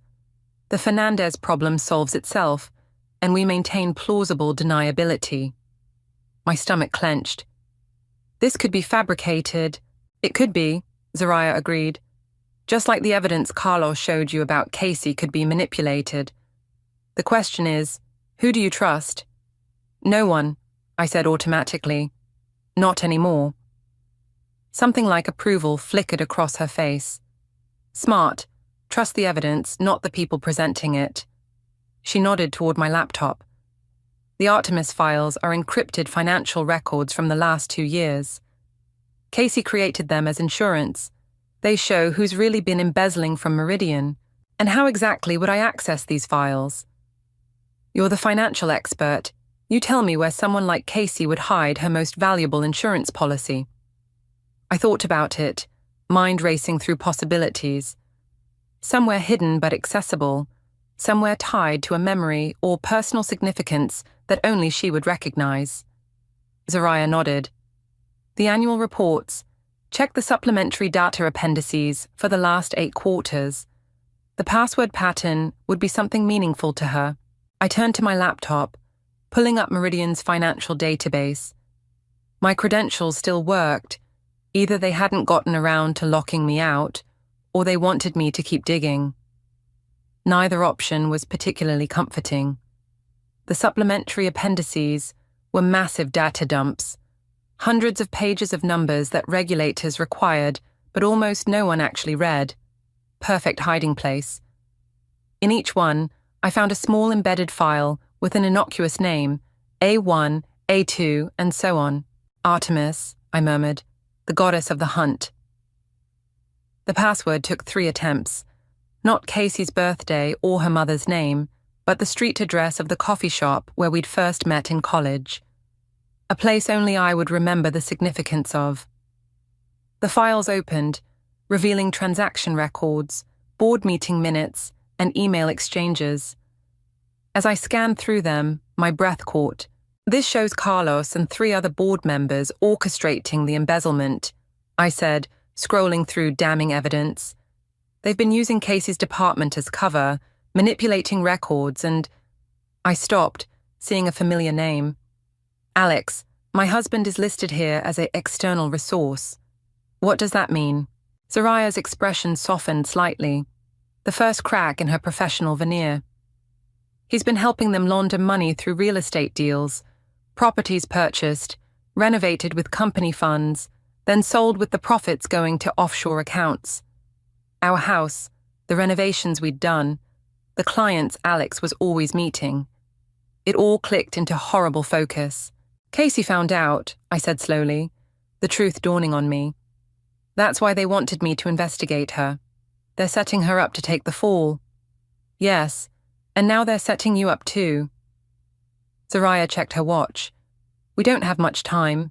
Carlos will realize I've contacted you soon. Why are you helping me? What's your stake in this? She met my eyes directly. Casey saved my job last year when I was being pushed out. I owe her. But more importantly, I believe in doing what's right. This company has been my life for 8 years. I won't watch it be destroyed by corrupt leadership. My phone buzzed again. Alex calling this time. I let it go to voicemail. What's the play here? I asked Zoraya. If I can't trust Carlos or the board, and Casey's being framed, where does that leave me? In a unique position. You have access to both sides now. You can continue working with Carlos, feeding him what he expects, while we gather enough evidence to take to the authorities. But we need to move carefully. I raised an eyebrow. You need allies, Daisy. Right now, I'm offering to be one. My voicemail notification pinged. Alex's message was brief. They're watching your apartment. Get out now. As if on cue, my phone lit up with the text from Carlos. Meeting tomorrow, 9 a.m. My office. Bring everything you've found so far. I looked at Zoraya. If I do this, play double agent, I'm putting myself at risk from all sides. Casey betrayed me personally. Carlos is using me professionally. My husband has been lying about everything. True, she said simply, but you're already in the middle of this. The question is whether you want to be a pawn or a player. I closed the laptop, decision made. I need to see Casey tonight. Can you arrange that? Zoraya nodded, already typing on her phone. Pack a bag. Don't use credit cards or your car. And Daisy? Her eyes met mine. From this point forward, trust your instincts. They're the only thing not compromised. As I threw essentials into a backpack, I realized I'd crossed a line. There would be no returning to my old life, no matter how this ended. The thought should have terrified me. Instead, I felt strangely liberated. Zoraya drove with the focused intensity of someone used to crisis management, taking a circuitous route through the city, while I huddled in the passenger seat, watching for tails. Where are we meeting Casey? I asked, as we crossed into an industrial district I barely recognized. Neutral ground, a restaurant owned by a friend who values privacy. Zoraya's eyes flicked to the rearview mirror. Casey's already there. The restaurant turned out to be a small Vietnamese place wedged between a warehouse and an auto body shop. Inside, the handful of tables were empty except for one in the back corner, where Casey sat nursing a glass of something amber. She looked up as we approached, her expression cycling through surprise, relief, and wariness. Gone was the polished executive I'd seen at brunch. This Casey looked exhausted, her hair pulled back in a simple ponytail, her face bare of makeup. "You came," she said, eyes fixed on me as Zariah took a position near the door. "I wasn't sure you would." I slid into the booth across from her. "I'm not here for reconciliation." "I know." She pushed a folder across the table. "I'm here to give you this, the complete Artemis files, including evidence I haven't had time to upload. Bank statements, recorded conversations, everything you need to bring Carlos down." I left the folder untouched. "Why should I believe anything from you? You slept with my husband. You tried to sabotage my career." Casey flinched. "I deserve that, but right now, we have bigger problems than our personal history." "That's where you're wrong," I said, leaning forward. "Our personal history is exactly the problem. You don't betray someone for 7 months and then expect them to trust you in a crisis. I'm not asking for trust. I'm asking for cooperation." Her voice dropped. "They're going to kill me, Daisy." The bluntness of it hit me like a physical blow. "What?" "Carlos and his faction. They've already tried once. A brake malfunction on my car last week. That's when I knew I had to accelerate my timeline." She took a shaky breath. "I never meant for you to get involved. When I found out what they were doing, I started gathering evidence on my own. Then they somehow discovered I was onto them, and suddenly, you were being promoted into a position designed to set you up as their scapegoat. And Alex," I forced myself to ask the question I'd been avoiding. "How deep is he in this?" Casey's expression softened with something dangerously close to pity. "He's been working with them for years, before you were even married. It's how we met. He approached me at a company event, started feeding me information. I thought he was just a charming guy with insider knowledge. By the time I realized what was happening, I was compromised. So sleeping with him was what? Your cover?" The bitterness in my voice could have stripped paint. "It was a mistake," she said quietly. "The worst I've ever made. Not just professionally, but..." She looked down at her hands. "You were my best friend. The only real thing in my life. I destroyed that and I can't fix it. But I can try to keep you alive." Part of me wanted to walk out, to leave Casey to the mess she'd helped create. But the rational part of my brain, the part that had made me good at my job, recognized the truth when I heard it. "Tell me everything," I said. From the beginning, for the next 30 minutes, Casey laid it out. How Carlos and his allies had been systematically looting the company for years, using increasingly complex financial maneuvers to hide their tracks. How Alex had been recruited early on to help with the real estate side of their money laundering. How she had discovered discrepancies in the books and started investigating privately. When they realized I was gathering evidence, they needed a distraction and a potential fall person, she explained. "That's where you came in. The perfect patsy, the betrayed wife with financial expertise and a personal vendetta." And now they're getting nervous. The quarterly audit is coming up and there are too many loose ends. They need to clean house. She glanced at Zariah, who nodded confirmation. "Starting with me, then you, then anyone else who knows too much." I finally pulled the folder toward me, flipping through documents that confirmed everything she'd said. "What's your plan?" "Get this evidence to the SEC and FBI simultaneously. But we need to move fast, within the next 24 hours. After that..." She left the sentence unfinished. My phone buzzed. A text from Carlos. "Change of plans. Meeting tonight instead. 8 p.m. Non-negotiable." I showed it to Casey, whose face went pale. "They're accelerating too. We're out of time." As if on cue, Zariah moved swiftly from her post by the door. "We've got company. Black SUV just pulled up outside." Casey grabbed my wrist. "There's a back exit through the kitchen. Zariah knows where to take you next. I'll create a diversion." "Wait," I said, suddenly realizing what she was proposing. "You can't..." "I got you into this. Let me get you out." Her eyes met mine, and for a moment I saw the Casey I'd known for 15 years. The friend who had held me through breakups and job losses, who had been my maid of honor, who I had trusted with everything. I'm sorry, Daisy, for all of it. She pressed something into my hand, a small USB drive. This has everything, including recorded conversations with Alex. Use it. Before I could respond, the front door opened. Casey shoved me toward the kitchen. Go. Now. Soraya pulled me through the swinging doors as I heard Casey call out, Carlos, what a surprise. Care for a drink? In the alley behind the restaurant, engine already running, waited a car I recognized instantly, Alex's Audi. And behind the wheel, looking grim and determined, sat my husband. Get in, he said.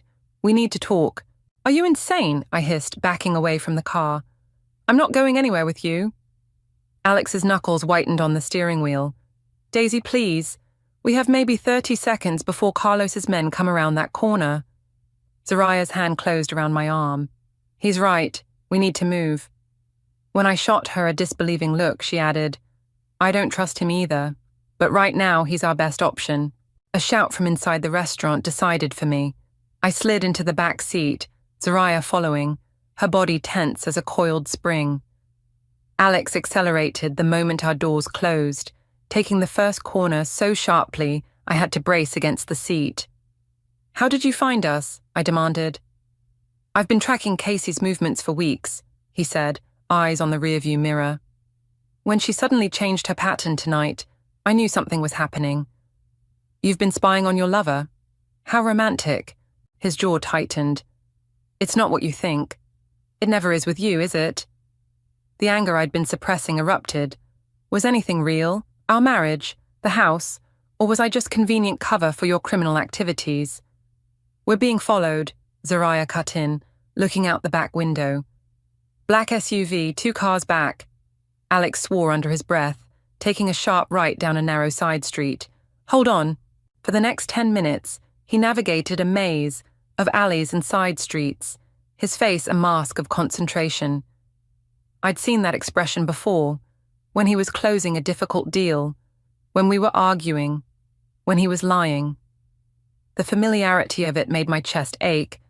Finally, he pulled into an underground parking garage beneath an anonymous office building, driving to the lowest level before stopping in a dimly lit corner. We should be safe here for a few minutes, he said, turning to face us. Daisy, I know you have no reason to trust me. Understatement of the century. But I'm trying to help you. I've been working with the FBI for the past 3 months. I laughed, the sound harsh in the confined space. Right, you're a criminal informant now. How convenient. Instead of arguing, Alex reached into his jacket and pulled out a badge. Not a replica or a prop, but a genuine FBI consultant ID with his photo. Zoraya took it, examining it with expert eyes before handing it back. It's real. I got in over my head, Alex said quietly. Carlos approached me 4 years ago with what seemed like a legitimate investment opportunity. By the time I realized what was really happening, I was already implicated. When the FBI started investigating Meridian 6 months ago, they gave me a choice: cooperate or go to prison. And Casey, I couldn't keep the bitterness from my voice. Was sleeping with her part of your cooperation agreement? Pain flashed across his face. That was a mistake, the worst I've ever made. It started as a way to get information, then became something else. Something I'm not proud of. Spare me the contrition, I snapped. Casey's back there facing Carlos because of what you both did. Casey's been playing all sides from the beginning, Alex countered. Yes, she discovered Carlos's scheme, but she also used that knowledge to leverage her own position. She's been skimming from their operation for months. I turned to Zoraya. Is that true? Her expression remained carefully neutral. Casey's not innocent, but right now she's the lesser evil compared to Carlos. The FBI has been building a case against all of them, Alex continued. But they need concrete evidence linking Carlos directly to the financial crimes. That's where you come in, with your expertise. I'm not interested in being anyone else's pawn, I cut him off. Not yours, not the FBI's, not Casey's. Then what do you want, Daisy? Alex asked, his voice softening. Tell me and I'll help you get it. The question caught me off guard. What did I want? Revenge? Justice? My old life back? None of those seemed adequate anymore. I want the truth, I finally said, all of it, and I want to make my own decisions based on that truth. Alex nodded slowly. Fair enough. The truth is, Carlos and his people are desperate. The FBI is closing in, and they're looking to clean house. Casey was first on their list, but you're a close second. The meeting Carlos scheduled for tonight is a trap. So what's the play? Zariah asked. We can't keep running. We don't, I said, an idea forming. We use their plan against them. I pulled out the USB drive Casey had given me. We have evidence that could bring down Carlos and his entire operation, but we need to get it to the right people. The FBI has an agent standing by, Alex said, but we need to move fast. I studied my husband's face, the face I'd woken up to for 7 years, the face I'd thought I knew better than my own. Behind the familiar features was a stranger, and yet... Why should I believe you're really working with the FBI? This could be another trap. Because despite everything, I never stopped loving you, he said simply. And I won't let them hurt you. The words hit me like a physical blow. Not because I believed them, but because part of me wanted to. My phone buzzed with a text from an unknown number. Casey in custody. Carlos knows about the USB. Coming for you next. Z? I showed the message to Zariah. Not me, she said, suddenly alert. Someone else. Alex checked his watch. We're out of time. Carlos's meeting starts in an hour. We need to decide now. Run or fight. I thought about Casey, about the years of friendship before the betrayal, about Alex and the life we'd built on lies, about Carlos and his smug certainty that he could use me and discard me. We fight, I said, gripping the USB drive. But we do it my way. I turned to Zariah. Can you get us into Meridian headquarters undetected? A slow smile spread across her face. That's literally my job. Good. I faced Alex. Call your FBI contact. Tell them to be ready, but not to move until they hear from me. What are you planning? He asked, a note of wariness in his voice. Something Carlos won't expect, I said. I'm going to attend his meeting after all. Meridian's headquarters looked different at night. All sleek glass and strategic lighting, the company logo pulsing blue against the darkness like a heartbeat. Or a warning. Zariah led us through a service entrance, using her security credentials to bypass the main desk. The skeleton night crew barely glanced our way as we moved through the building, Zariah's confident stride suggesting we belonged. Carlos will be in the executive conference room, she murmured, guiding us toward a service elevator. 7th floor. In the elevator, I caught my reflection in the polished metal doors, hair pulled back severely, eyes hard, mouth set in a determined line. I barely recognized myself. The room is wired for recording, Zariah explained as we ascended. But I can disable the official system. Your phone is set to record? I nodded, patting my jacket pocket where my phone was already running a recording app. The USB drive from Casey was in my other pocket, a small weight that felt impossibly heavy. Once we're in position, I'll text the FBI contact, Alex said. They have agents standing by, but they need at least 15 minutes to mobilize. I'll give them 20, I replied, not looking at him. No more. The elevator doors opened to a dimly lit hallway. Zariah motioned us to follow, leading us not toward the conference room, but to a small security office nearby. I need 5 minutes, she said, sliding into the chair at the monitoring station. Her fingers flew across the keyboard, bypassing security protocols with practiced ease. There, I've looped the camera feeds in the hallway and disabled the conference room recording system. As far as security is concerned, nothing unusual is happening tonight. On the monitors, I could see the conference room. Carlos was already there, along with 2 men I recognized from board photos. They were talking, faces animated but audio muted. Where's Casey? I asked, scanning the screens. Not there, Zariah confirmed, frowning. That's not good.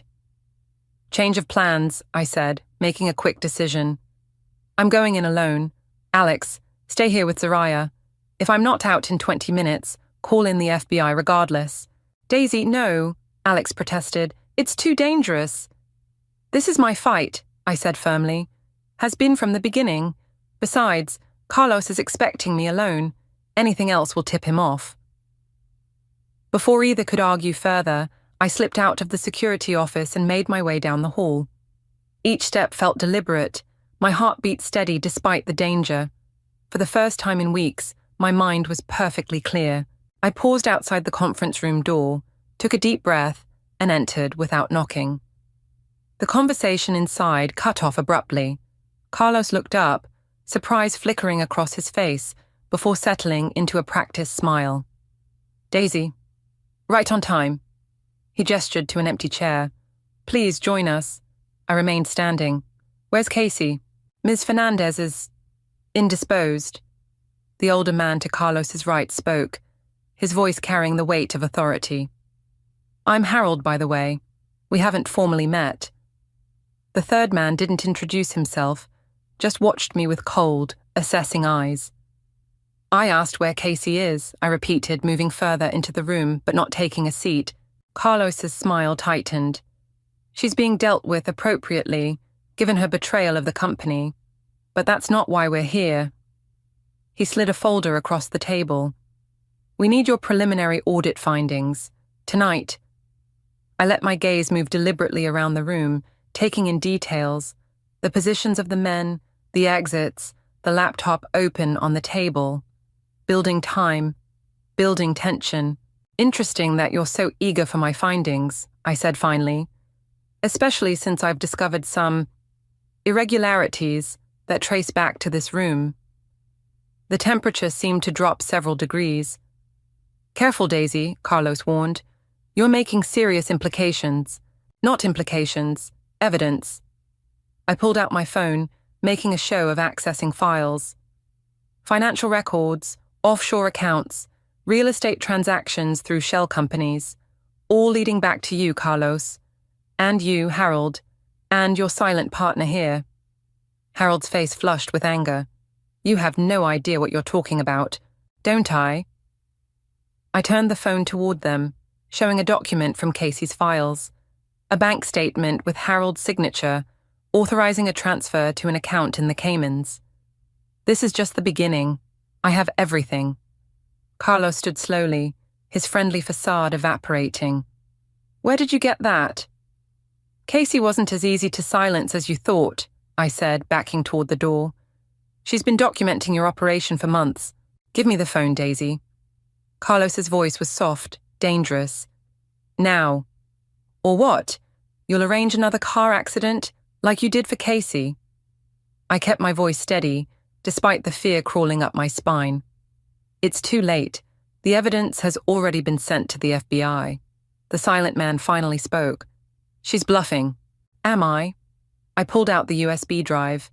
This contains everything, every transaction, every email, every conversation, including the one where you discussed eliminating me as a loose end.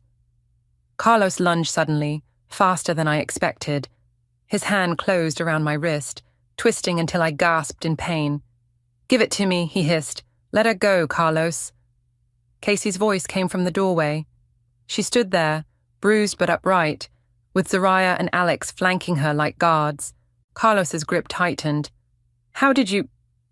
Get away? Casey stepped into the room. You should hire better men, or at least men who can't be bought for the right price. This is a mistake, Harold said, rising from his chair. Whatever you think you're doing... Exposing you, I finished for him, wrenching my arm free from Carlos's grasp. All of you.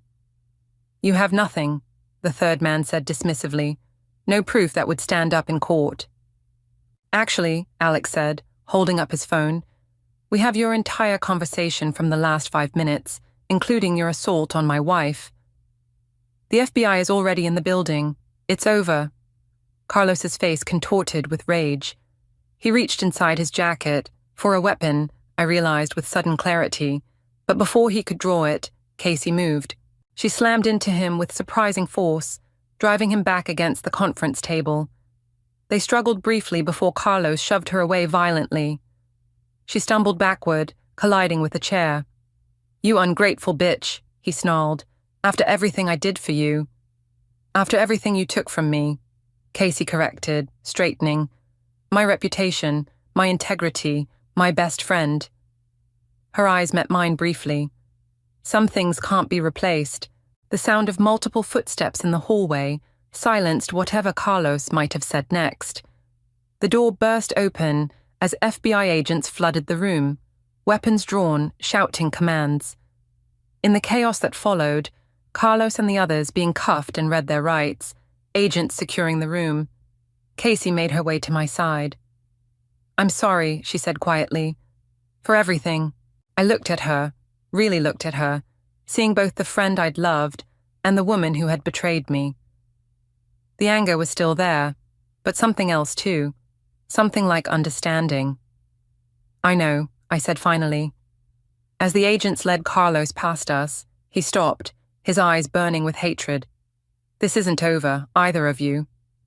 I stepped forward, meeting his gaze without flinching. "Yes, Carlos, it is." And in that moment, watching him being led away in handcuffs, I finally felt the weight I'd been carrying begin to lift. Dawn broke over the city as I sat in the FBI field office, my 5th cup of coffee growing cold between my hands. The adrenaline had long since faded, leaving me hollow and exhausted. Around me, agents moved with practiced efficiency, processing evidence and taking statements. "Just a few more questions, Mrs. Cooper," the agent across from me said. "Hamilton," I corrected automatically. "I'm going back to my maiden name." He nodded, making a note. "Of course, Ms. Hamilton.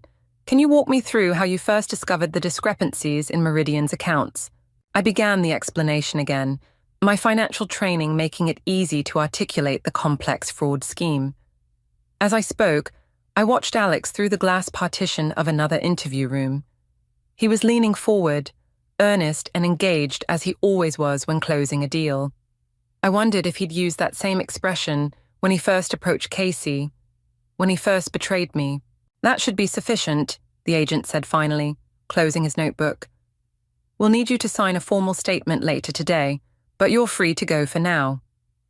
In the lobby, Zariah waited, looking remarkably composed despite the night we'd had. "They're releasing Casey too," she said as I approached. "Immunity deal in exchange for her full cooperation." "Good," I said, and meant it, surprising myself. The elevator doors opened, and Casey stepped out, flanked by another agent.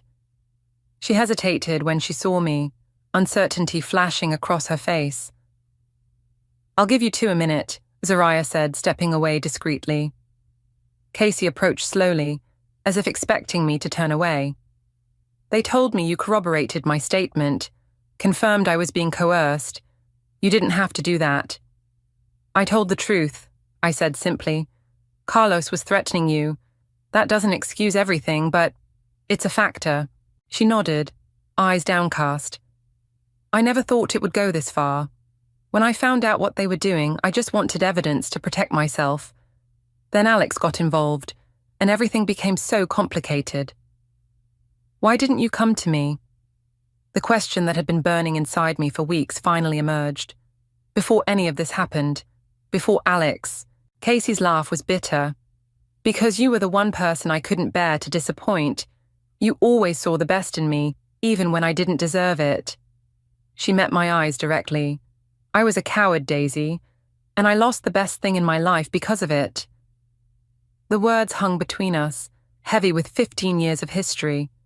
Road trips and late-night confidences, shared apartments and shared dreams, and now, shared betrayal. "I can't forgive you," I said finally. "Not yet. Maybe not ever for Alex, but I understand how Carlos operated, how he found people's weaknesses and exploited them." "My weakness was always wanting more than I had," Casey admitted. "More success, more recognition, more of what you had. And now? Now I just want to make things right, however I can." Before I could respond, Alex emerged from his interview room, spotting us immediately. His face registered surprise, then caution as he approached. "They're letting me go for now," he said, stopping a respectful distance away. Full immunity in exchange for testimony. "Congratulations," I said flatly. "You get away with it. Again." He flinched. "I deserve that. I deserve worse." "Yes, you do." I turned to face him fully. "You know what I keep thinking about? Not the affair, not even the fraud. I keep thinking about our vows, for better or worse. You chose worse, Alex. Deliberately. Repeatedly." "I know," he said quietly. "I destroyed everything good in my life because I was too weak to make the right choice. I don't expect forgiveness, Daisy, but I am sorry, more than I can ever express." Looking at him, this man I had loved, had built a life with, I felt a strange sense of clarity. The anger was still there, but it no longer consumed me.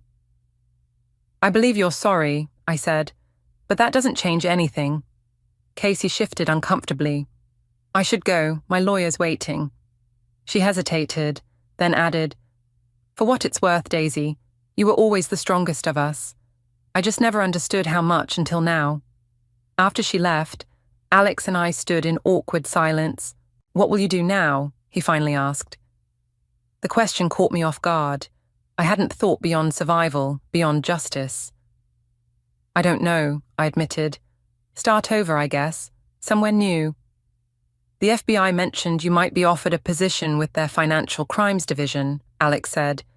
"Your expertise was impressive." I raised an eyebrow. "Tracking criminals instead of being used by them." "There's a thought." A ghost of a smile touched his lips. "You'd be good at it." "I would," I agreed, surprising myself with the certainty I felt. The main doors opened, and sunlight streamed into the lobby, bright and uncompromising.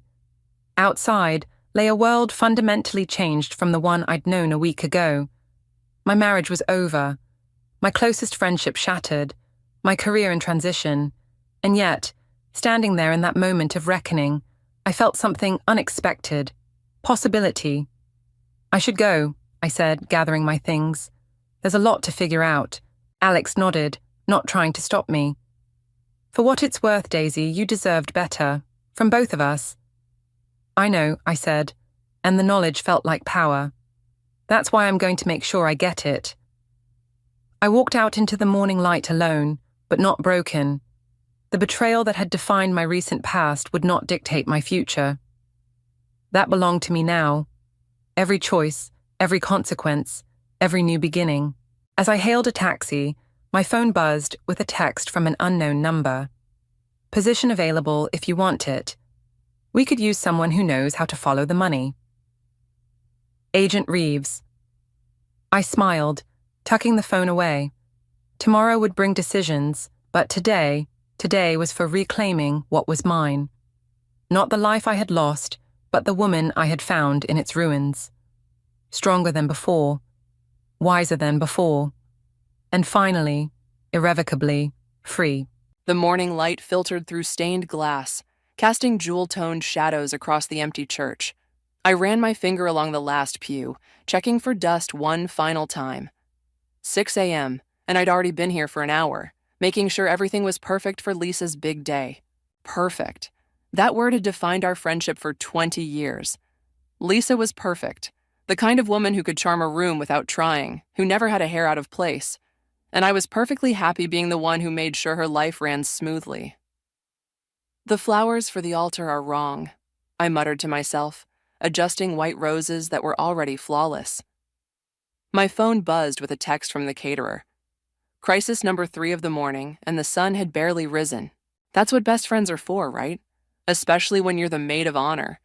Especially when the bride has been your other half since 4th grade, when she stood up to Becky Miller after she called me Mouse for being too quiet. I smiled at the memory as I fixed the satin ribbon on the flower arrangement. Lisa had always been my protector. I'd always been her rock. It worked.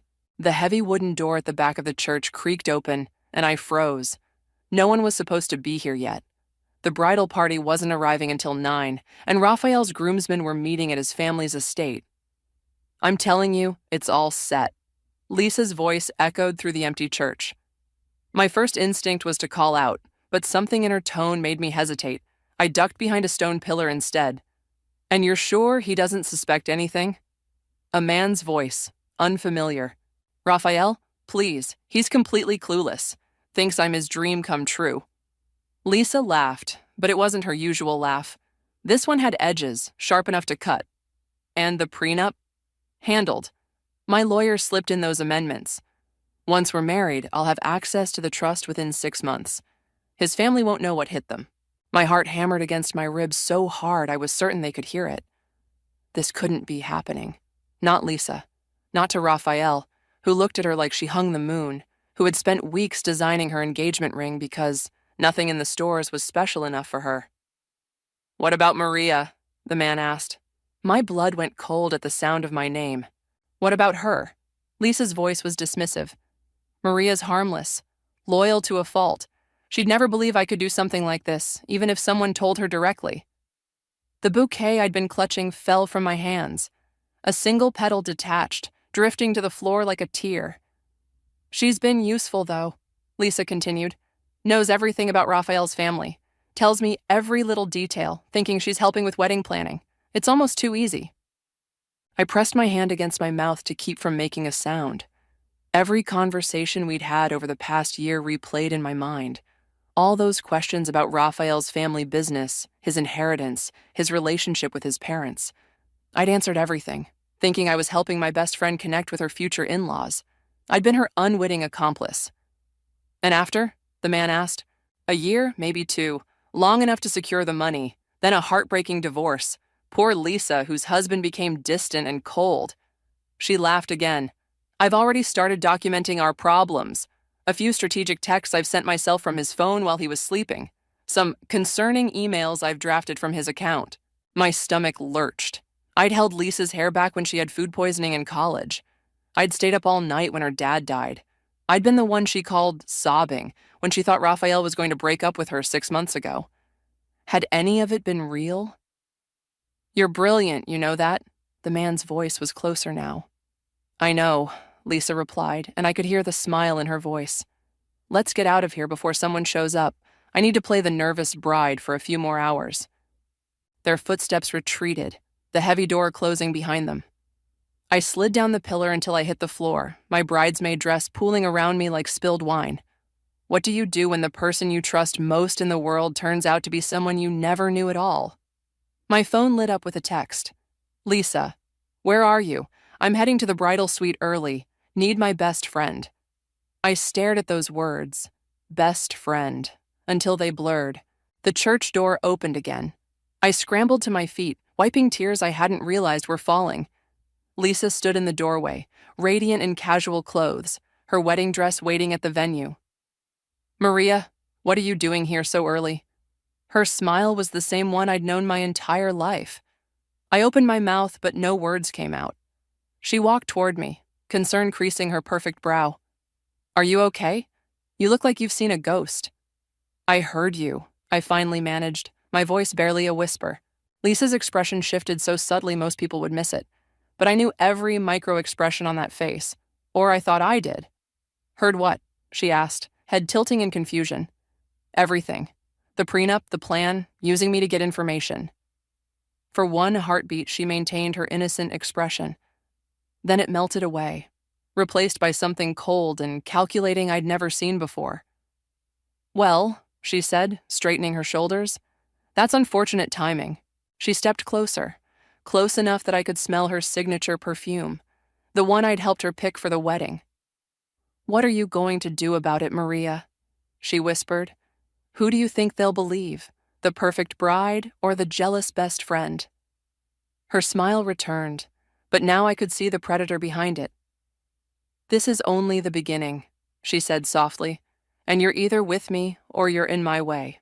Rain pounded against Sienna's apartment windows, matching the storm inside my head. 3 days since the wedding that never happened. 3 days since I'd watched Lisa's face transform from my best friend into a stranger. Drink this. Sienna pressed a mug of tea into my hands. The warmth seeped into my fingers, but the chill inside me remained. I keep thinking I dreamed it all, I said, staring into the amber liquid. That I'll wake up and Lisa will call me, laughing about some stupid thing Raphael did. Sienna sat beside me on her overstuffed couch, tucking her feet under her.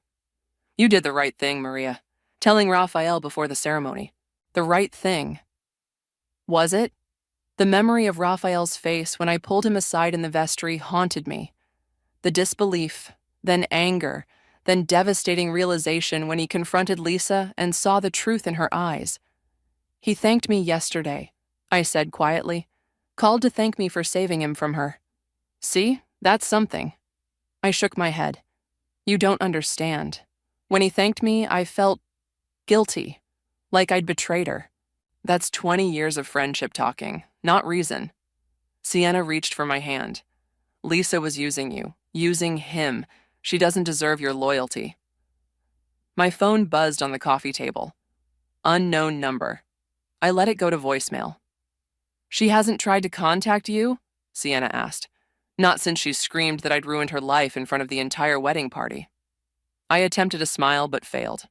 Hard to come back from that. The phone buzzed again. Same unknown number. Maybe you should answer, Sienna suggested. What if it's Raphael from a different phone? I picked up the phone. Hello? Silence then. Is this Maria? A man's voice. Familiar, but I couldn't place it. Who's asking? Someone who knows what Lisa was really planning. A pause. And what she's planning now. My heart stuttered. Who is this? A friend. Check your email in 5 minutes. The line went dead. Sienna leaned forward. What was that about? I don't know. I stared at my phone, then at my laptop sitting on her kitchen counter. But I think I'm about to find out. 5 minutes felt like 5 hours. When my email notification finally chimed, I nearly dropped my mug rushing to the computer. The message contained no text, just an attachment, an audio file. Should I asked Sienna. She nodded, eyes wide. But be careful. I clicked play, and Lisa's voice filled the room. I can't believe she ruined everything. Her words were slurred, angry. You underestimated her. The same male voice from the phone call. Maria, please. She's pathetic. Has been since we were kids. So desperate for friendship, she'd do anything I asked. Each word was a fresh cut. I'd spent 2 decades believing we were equals, sisters in everything but blood. Well, she wasn't pathetic enough to let you scam Raphael, the man said. This isn't over. Lisa's voice hardened. I've invested too much time.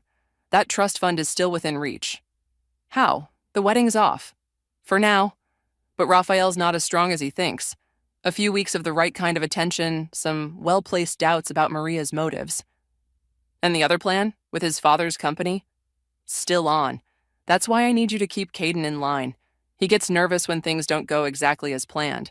The recording ended. I sat frozen, staring at the screen. Maria? Sienna's voice seemed to come from far away. What other plan is she talking about? I shook my head slowly.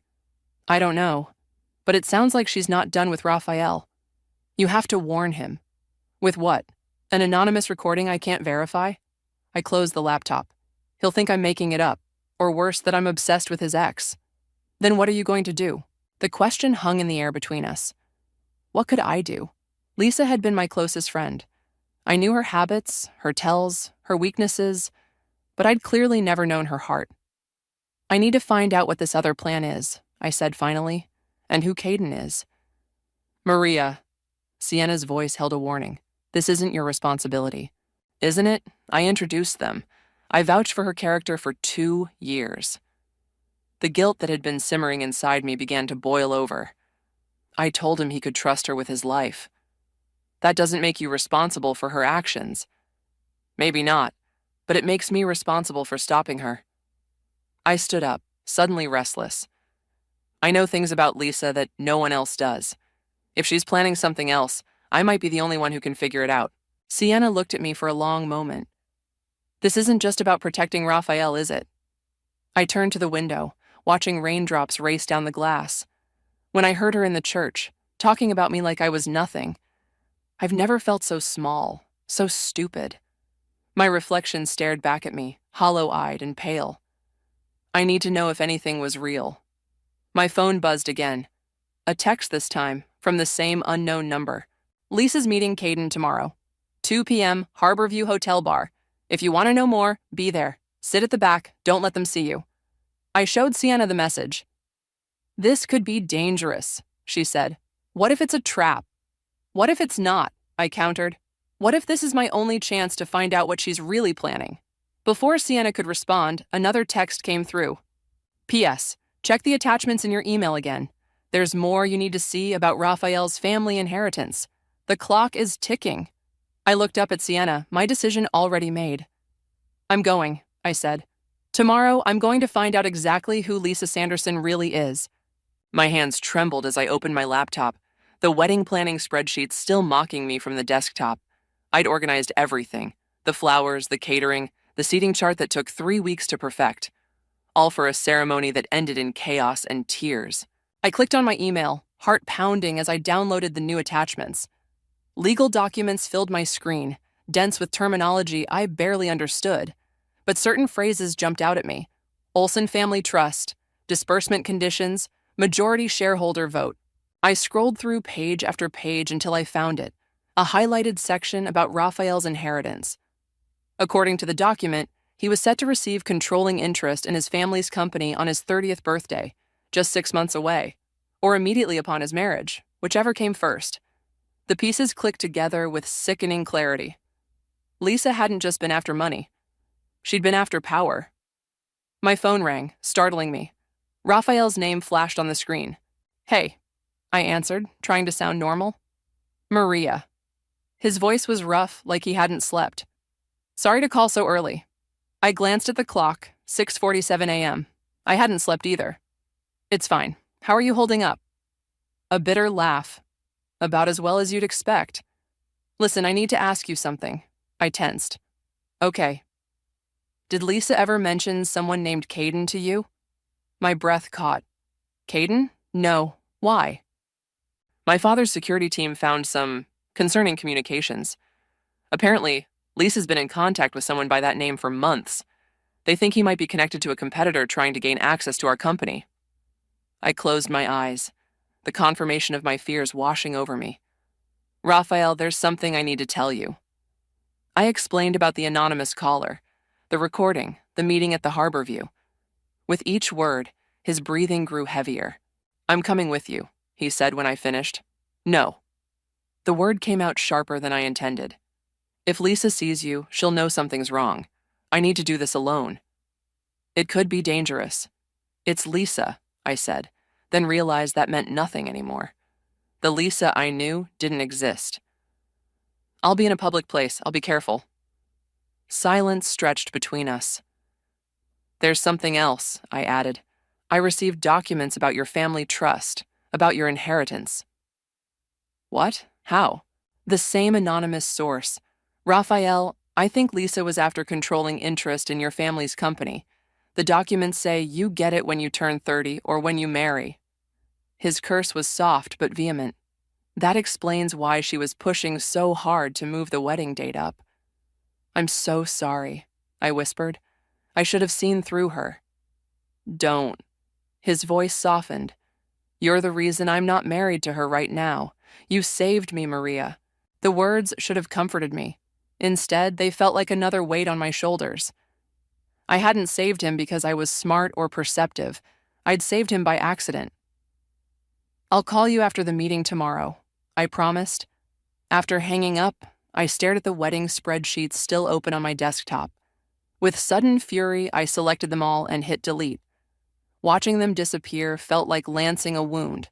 Painful, but necessary. The Harborview Hotel bar was all gleaming wood and soft jazz, the kind of place where business deals happened over $18 cocktails. I arrived 30 minutes early, choosing a corner table partially hidden by a large potted plant. Perfect for observation, just as my anonymous guide had suggested. I ordered a club soda and tried to look like I belonged, though my heart was hammering so loud I was sure everyone could hear it. The bartender gave me a curious look as he delivered my drink. Waiting for someone? He asked. I nodded, not trusting my voice. Lucky guy, he said with a wink before moving on to other customers. I almost laughed. There was nothing lucky about any of this. At 1:55, the door opened and Lisa walked in. My stomach clenched at the sight of her. Immaculate as always in a fitted black dress, her hair swept into a perfect updo. She scanned the room with the confidence of someone who knew their worth down to the penny. I shrank further into my corner, grateful for the plant's broad leaves. Lisa took a seat at the bar, ordered something clear with lime, and checked her watch. At exactly 2, a man entered, tall with dark hair and the kind of looks that drew attention. He spotted Lisa immediately and joined her, leaning in to kiss her cheek with familiar ease. Caden. Had to be. I pulled out my phone and, pretending to check messages, snapped several photos of them together. Their body language screamed intimacy, the way she touched his arm, the way he leaned into her space. Still salvageable. I caught fragments of their conversation as a nearby table emptied. Raphael is vulnerable right now. His father's suspicious, Caden replied. The security team... Lisa laughed, the sound sending chills down my spine. It was her real laugh, the one I thought had been reserved for moments of genuine joy between us. His father's old and paranoid, and Raphael...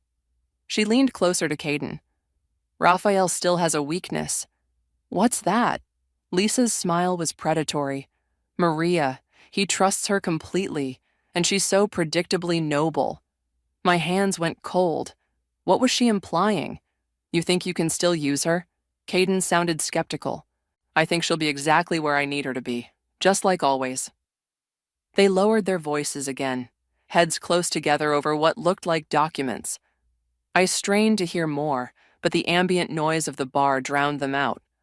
After what felt like hours, but was probably 20 minutes, they gathered their things.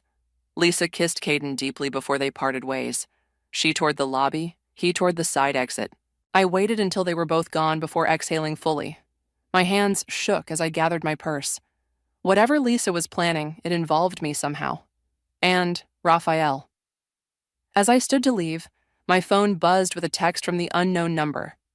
Now you see. Check your email again. There's footage from Raphael's security system you need to watch. She's been in his house when he's not home. Multiple times. I froze, a new realization dawning. This wasn't just about stopping Lisa's plan anymore. This was about protecting myself from becoming her unwitting weapon. The security footage played on my laptop screen, crystal clear and damning. Lisa moving through Raphael's house with the confidence of someone who belonged there, opening drawers in his home office, photographing documents, planting what looked like a small listening device behind his desk. I watched her slip into his bedroom and emerge 10 minutes later, typing something on her phone with a satisfied smile. The timestamp showed this was just 3 weeks ago, when she'd told me she was at a bridal fitting. I closed the laptop, feeling sick. How many other lies had I swallowed without question? My phone rang. Raphael. Did you see it? His voice was tight with anger. Yes. I rubbed my temples, a headache forming. I'm so sorry, Raphael. Stop apologizing. This isn't your fault. He sighed heavily. Did you learn anything at the hotel? I told him about Lisa and Caden, their conversation, the way Lisa had mentioned using me somehow. I don't like this, Raphael said when I finished. She's planning something and you're in her crosshairs. I know, but that gives me an advantage. The idea had been forming since I left the hotel. She thinks I'm predictable, that she knows exactly how I'll react. Maria, I need to see what's in your house. Whatever she planted, whatever she was looking for, it might tell us what she's planning. Silence stretched between us. It's not safe, he finally said. Neither is doing nothing. I stood up, suddenly restless. She's not going to stop, Raphael. Not until she gets what she wants. Another pause. Fine, but not alone. I'll meet you there in an hour. Raphael's house was exactly what you'd expect from the heir to a tech fortune. Sleek, modern, and filled with gadgets that probably cost more than my car. But it wasn't cold. Family photos lined the hallway. A half-finished puzzle took up part of the dining table. Where should we start? I asked, feeling strangely nervous now that I was here. The office. That's where she spent the most time according to the footage. He led me down a hallway, his shoulders tense. The office was immaculate. Glass desk, ergonomic chair, bookshelves filled with business texts and family photos. It looked nothing like the chaotic creative space I'd imagined. You're neater than I expected, I said, trying to lighten the mood. Raphael's smile was tight. That's my housekeeper's doing, not mine. I moved to the desk, examining it carefully. The footage showed her planting something behind here. Raphael nodded, crouching down to run his fingers along the underside of the desk. Got it, he said after a moment, producing a small black device no bigger than a button. Is that a bug? Looks like it. He placed it on the desk, staring at it with disgust. Professional grade, not something you pick up at a spy shop. A chill ran through me.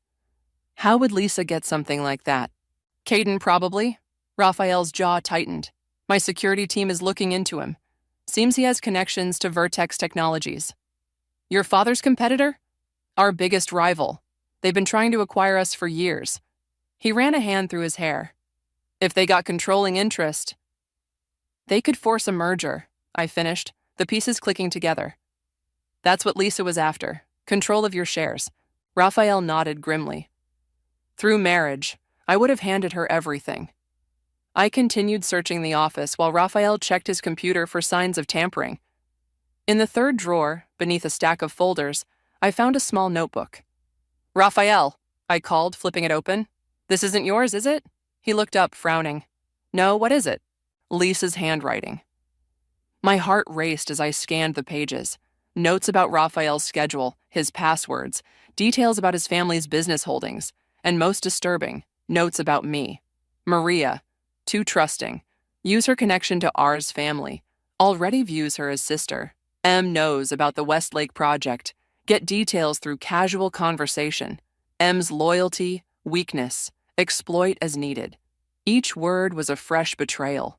She'd been strategizing how to use me for months, maybe years. She was playing both of us, I whispered, handing the notebook to Raphael. He flipped through it, his expression darkening. There's more. He pointed to a page near the back. Plans for after the wedding, timetables, contact information for someone at Vertex. I leaned over his shoulder to read, our heads close together. The proximity made my heart skip in a way I didn't want to examine. She was thorough, I said, pulling back slightly. Too thorough. Raphael closed the notebook. This is evidence of corporate espionage. It's enough to... A noise from the front of the house cut him off, the sound of a key in the lock. We froze, staring at each other in alarm. Are you expecting someone? I whispered. He shook his head, reaching for his phone. Before he could call security, a familiar voice called out, Raphael, are you home? Lisa. Raphael motioned for me to stay quiet, pointing to a door that I assumed was a closet.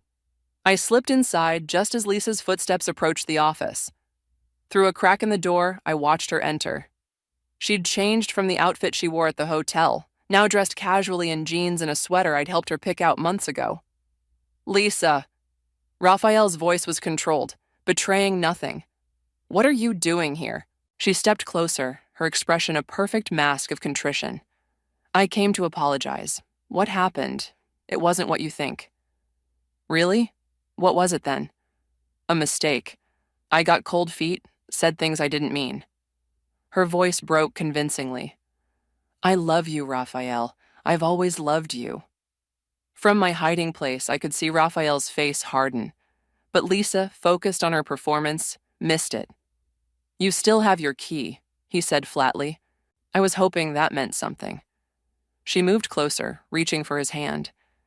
That some part of you still wants this to work. He stepped back, putting the desk between them. What I want is for you to leave. Lisa's expression shifted, the mask slipping for just a second. Her eyes darted to the desk, where the listening device and notebook lay in plain view. What's that? She asked, her voice suddenly sharp. Before Raphael could answer, I stepped out of the closet. Evidence, I said quietly. Lisa's head whipped toward me, her eyes widening in genuine shock before narrowing with calculation. Maria, of course you're here. Her laugh was brittle. Still trying to come between us? There is no us, Lisa, Raphael said, and we know about Caden, about Vertex, about all of it. For a moment, Lisa stood perfectly still, like a predator assessing its options. Then her posture changed, softened. You don't understand, she said, her eyes filling with tears that looked remarkably real. Caden threatened me. He said if I didn't help him, he'd hurt my family. I was trying to protect everyone. The performance was flawless. If I hadn't heard her at the hotel, seen the footage, read her notes, I might have believed her. "Stop lying," I said, my voice steadier than I felt. "It's over, Lisa." Her gaze locked with mine, and in that moment, the pretense vanished. What remained was cold, calculating fury. "You have no idea what you've done," she said softly. "This isn't over. Not by a long shot." She turned and walked out, her footsteps echoing through the house until the front door slammed. Raphael exhaled slowly. That could have gone better.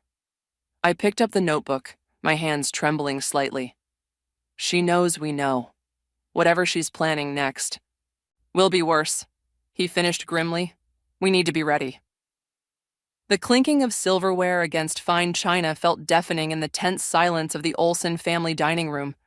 I sat beside Raphael, acutely aware I was wearing the only dress I owned that was remotely appropriate for dinner with one of the city's wealthiest families.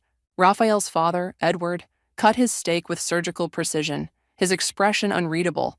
His mother, Vivian, smiled too brightly, asking me questions about my job that I answered on autopilot. This wasn't how I'd imagined meeting Raphael's parents. Not as the woman who'd exposed their almost daughter-in-law as a corporate spy. "So, Maria," Edward finally addressed me directly, "Raphael tells me you've known Lisa for most of your life." I set down my fork. "Yes, since we were 9. And you never suspected anything unusual about her intentions?" The question hung in the air like a guillotine blade. "Dad," Raphael warned. "It's a fair question," Edward insisted. "If this woman was plotting corporate espionage for years, there must have been signs." Heat crept up my neck. There were probably dozens of signs. I missed them all. "Because you trusted her," Vivian said gently. "Because I wanted to believe the best of her," I corrected. "There's a difference." Edward studied me, his gaze clinical. "And now? What do you want from all this?" "I don't want anything," I said, meeting his eyes. "I'm trying to help clean up a mess I unknowingly helped create." By attending a family dinner, his skepticism was palpable. "By discussing our next steps," Raphael interjected. "Maria found Lisa's notebook. She overheard her with Caden. She's been crucial to understanding what we're up against." Edward's expression softened marginally. "Yes, the notebook. My security team was quite interested in that." He turned back to me. "You realize this situation is escalated beyond a personal betrayal? Vertex Technologies has been trying to acquire our company for years. With the information Lisa gathered, they could potentially force a hostile takeover." My stomach tightened. "I understand. Do you?" Edward leaned forward. "Because my son seems to trust you implicitly, and given recent events, I find myself questioning his judgment." "Dad, that's enough," Raphael snapped. "No, it's okay," I said, placing my hand briefly on Raphael's arm. "Your father's concern is valid." I turned back to Edward. "I've spent the past week questioning every interaction I've ever had with Lisa, every confidence I shared, every time I vouched for her character. I understand your skepticism better than anyone." A heavy silence fell over the table. "Well," Vivian said brightly, "who's ready for dessert?" Later, Raphael and I stood on the terrace overlooking the manicured garden, the night air cool against my skin. "I'm sorry about my father," he said, leaning against the stone balustrade. "Don't be. He's protecting his family and his company." I wrapped my arms around myself. "I'd be suspicious of me too." Raphael turned to face me. "But I'm not. Suspicious, I mean. Maybe you should be." The words slipped out before I could stop them. "I didn't see through Lisa for 20 years, Raphael. What does that say about my judgment?" "It says you're loyal, that you see the best in people." He stepped closer. "Those aren't flaws, Maria." Something in his voice made me look up. The intensity in his eyes caught me off guard. "The board meeting is tomorrow," he said, changing the subject. "My father wants to discuss countermeasures against Vertex. What can I do to help?" "Actually, there's someone I want you to meet. My father's lawyer, Zechariah. He's been looking into Lisa's background, and he has questions only you might be able to answer." I nodded, though anxiety fluttered in my chest. "Of course." Raphael's phone buzzed. He glanced at it, frowning. "It's Zechariah now, actually. He says it's urgent." He answered, putting the call on speaker. Raphael, a deep voice said without preamble, we have a situation. Lisa just filed a restraining order against Maria. What? I gasped. She's claiming harassment, stalking, and threatening behavior. Says Maria has been obsessed with you for years and orchestrated this whole situation out of jealousy. My knees weakened. I gripped the balustrade for support. That's absurd, Raphael said. We have evidence. Evidence you obtained illegally, according to her filing. Zechariah cut in. She claims Maria broke into your house and planted the notebook. I was with Maria the entire time, Raphael protested, which she's spinning as proof of your affair. She's painting herself as the victim of a conspiracy between you two. The world seemed to tilt beneath my feet. This can't be happening. It gets worse, Zechariah continued. She's given an interview to the Business Journal. It publishes tomorrow morning, right before the board meeting. Raphael cursed under his breath. Can we stop it? Not without making ourselves look guilty, but there's something else you should know. Zechariah paused. The reporter she spoke to. He's received photographs of Maria entering and leaving your house multiple times this week, and one of you two on the terrace right now. I spun around, scanning the darkness beyond the garden. Nothing but shadows. We're being watched, I whispered. She's setting the stage, Zechariah said grimly, making it look like Maria manipulated you, that she's been the puppet master all along. The realization hit me like a physical blow. Lisa wasn't just trying to salvage her plan. She was making me the scapegoat, using my friendship with Raphael to discredit us both. What do we do? I asked, my voice small. We need to meet tonight, Zechariah said. I have an idea, but it's unorthodox. Anything, Raphael replied. Name the place. My office. 1 hour. And Raphael, come separately. No more fuel for her fire. The call ended, leaving us in stunned silence. She's always been good at turning things around, I said numbly, making herself the victim when she's caught. Raphael reached for my hand, squeezing it gently. We'll fight this, Maria. Together. I looked down at our joined hands, then back at the shadowy garden where someone might still be watching, documenting this moment of connection as evidence of some fictional conspiracy. That's exactly what she wants, I said, pulling my hand away. For us to look like we're in this together, like we planned it. So what? We know the truth. The truth might not be enough. I stepped back, creating distance between us. Not against a story as compelling as the one she's creating. In the soft terrace lighting, I saw something shift in Raphael's eyes, determination hardening into resolve. Then we'll need to create a better one, he said, and I think I know how. Fallen leaves crunched beneath my feet as I walked through the park, each step matching the rhythm of my racing thoughts. The morning air was crisp, carrying the first hint of winter. I pulled my jacket tighter, less against the cold and more against the growing sense of isolation. 3 days had passed since the meeting with Zechariah. 3 days of careful planning, of staying away from Raphael, of playing the part Lisa had unwittingly assigned me, the scorned friend, retreating in shame. My phone buzzed. Sienna. Have you seen it? She asked when I answered. Seen what? The interview. It's everywhere, Maria.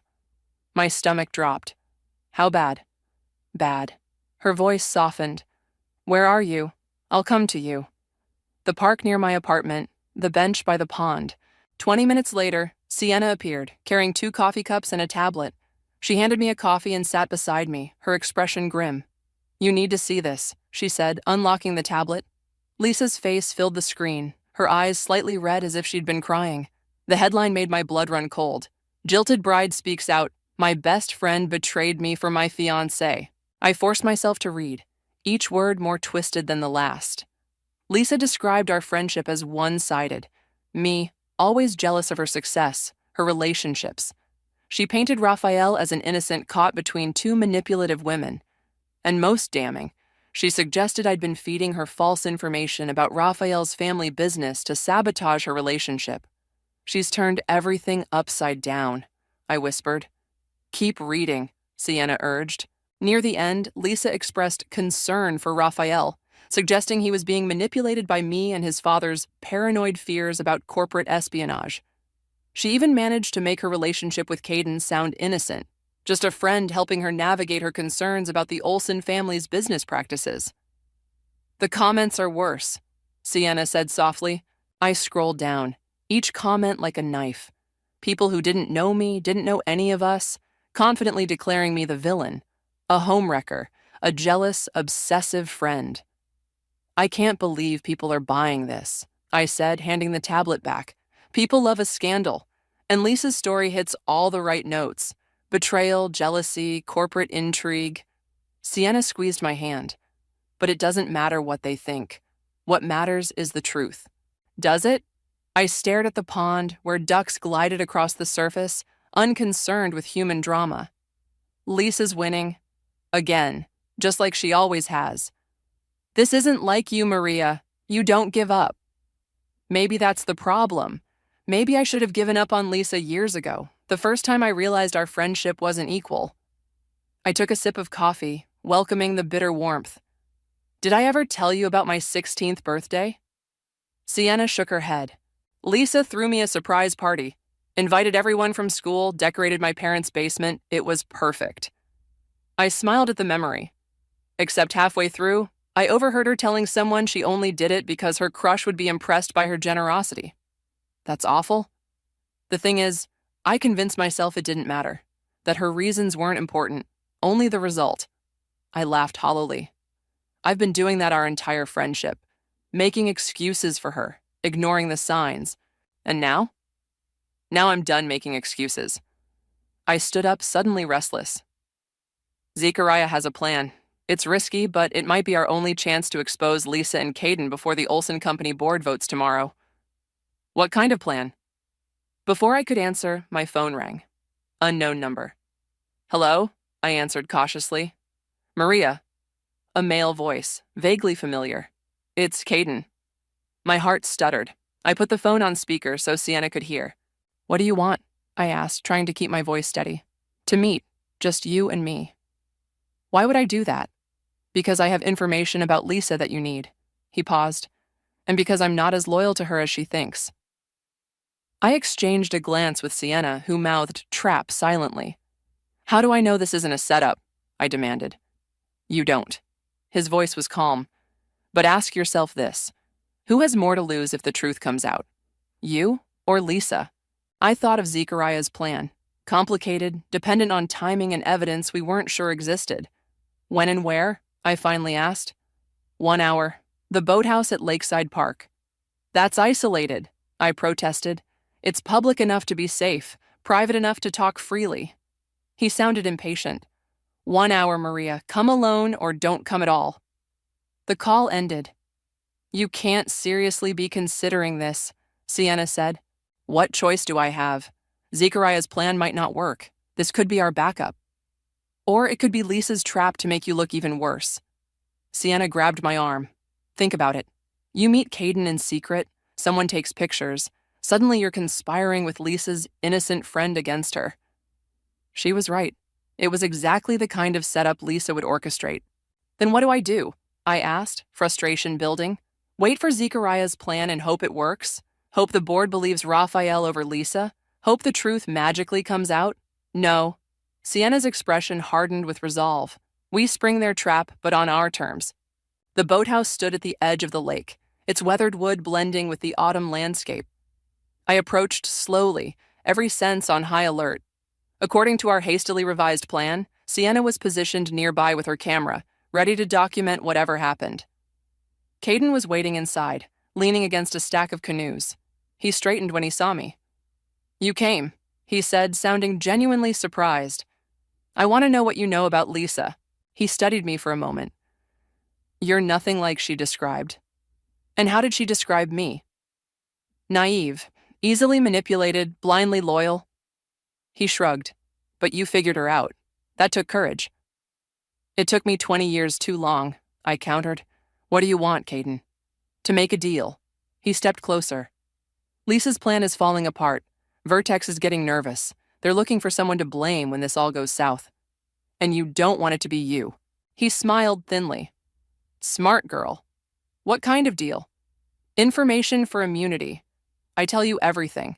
About Lisa, about Vertex's plans, about who's really pulling the strings, and you make sure the Olsens don't come after me. I laughed incredulously. Why would they agree to that? Because what I know could save their company. His expression turned serious. Lisa isn't working alone, Maria. She never was. Before I could respond, the boathouse door opened. Lisa stood in the entrance, her expression a mixture of triumph and fury.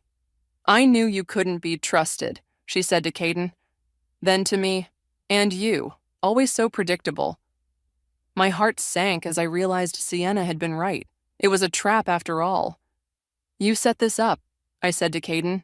He at least had the decency to look apologetic. Nothing personal. Lisa stepped into the boathouse, closing the door behind her. Did you really think it would be this easy? That Caden would betray me for you? Actually, I said, finding my voice, I was counting on it. Her smile faltered. What? You're not the only one who can set a trap, Lisa. I pulled out my phone, showing her the active recording. And you're not the only one with friends in unexpected places. On cue, the boathouse door opened again.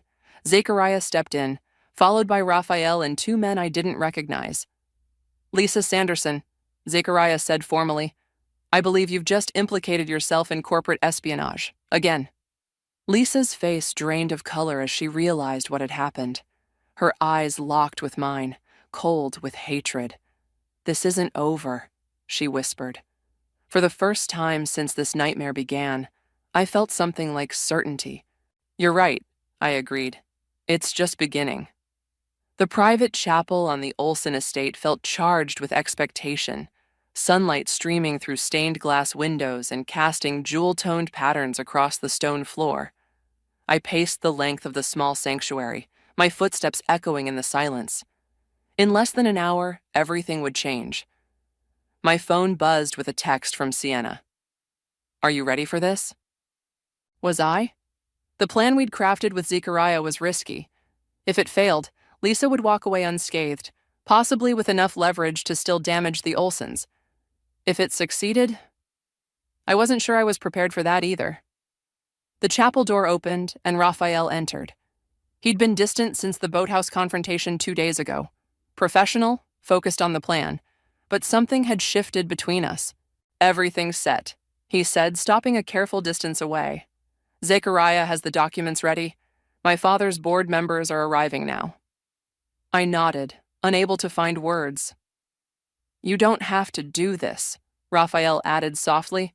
We have enough evidence from the boathouse recording. You could walk away. No. I met his eyes.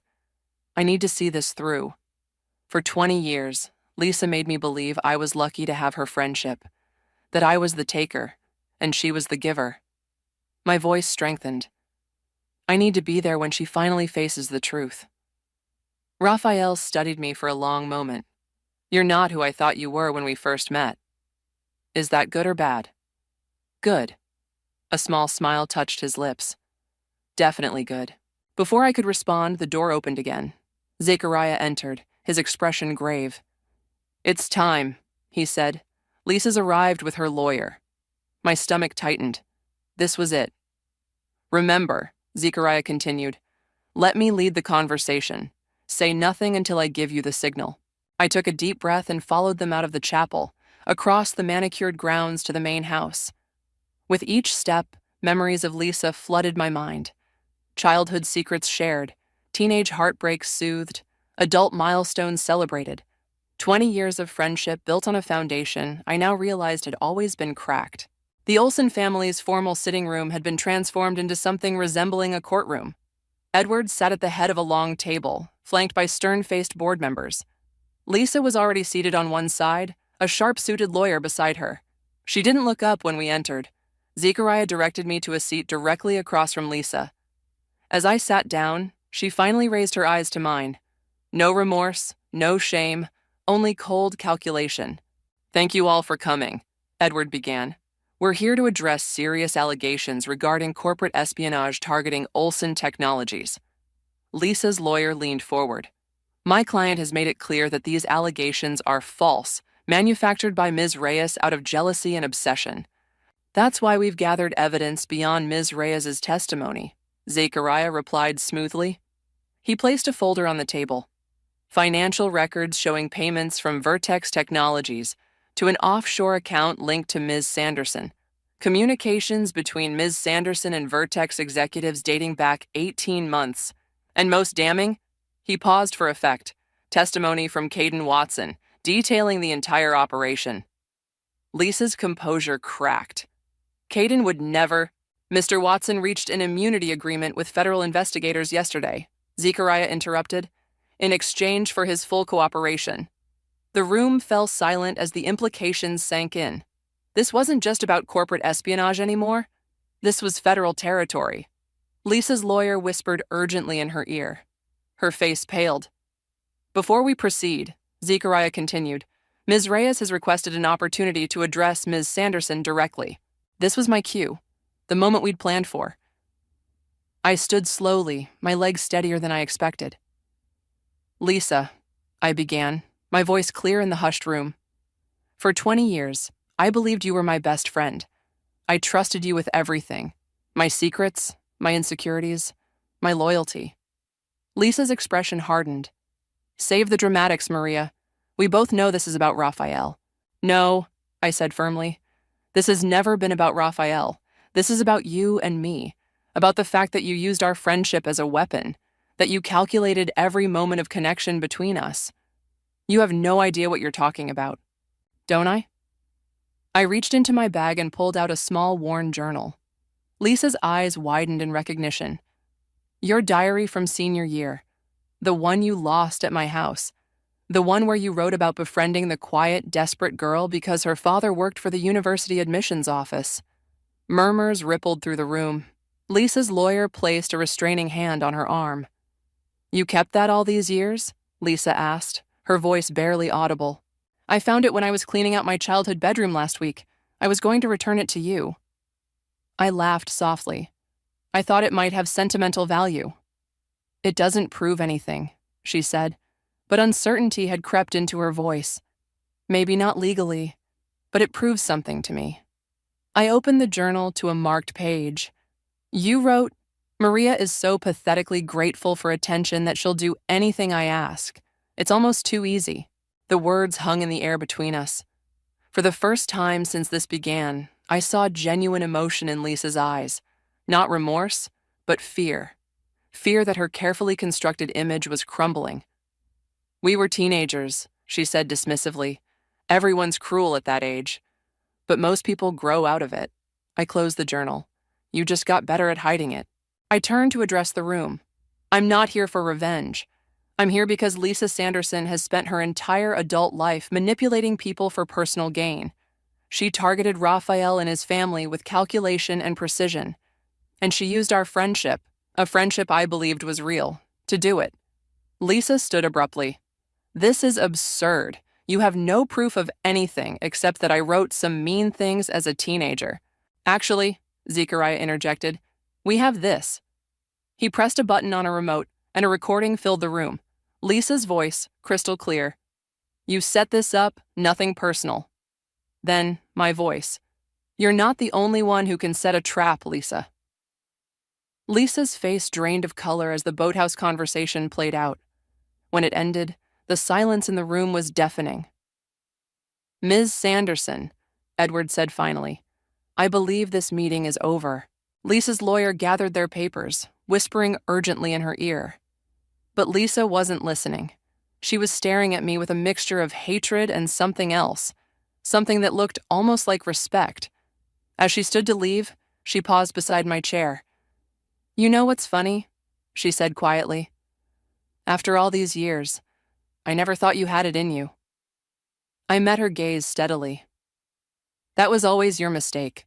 For a fleeting moment, I glimpsed the girl I'd thought was my friend, vulnerable, human. Then her mask slipped back into place.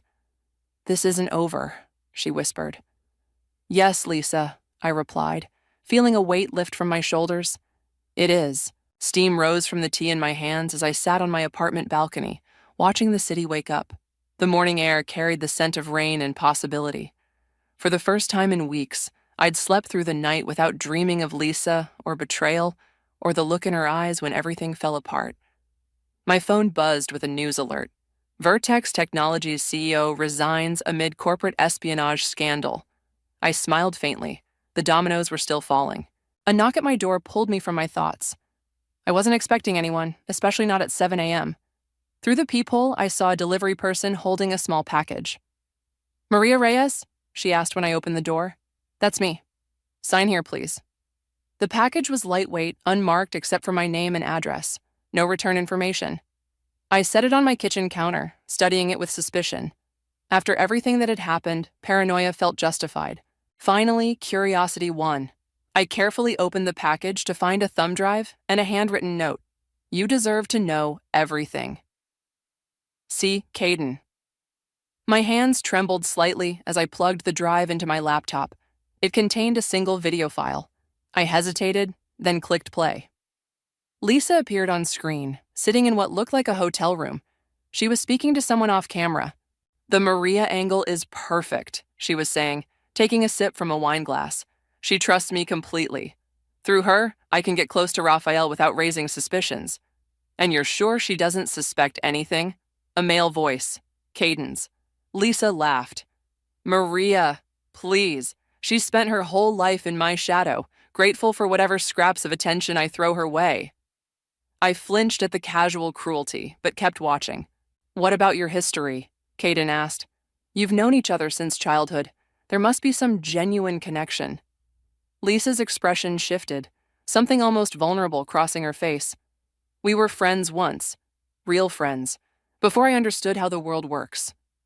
"When did that change?" She was quiet for a moment. "Senior year. My father lost everything in that investment scheme.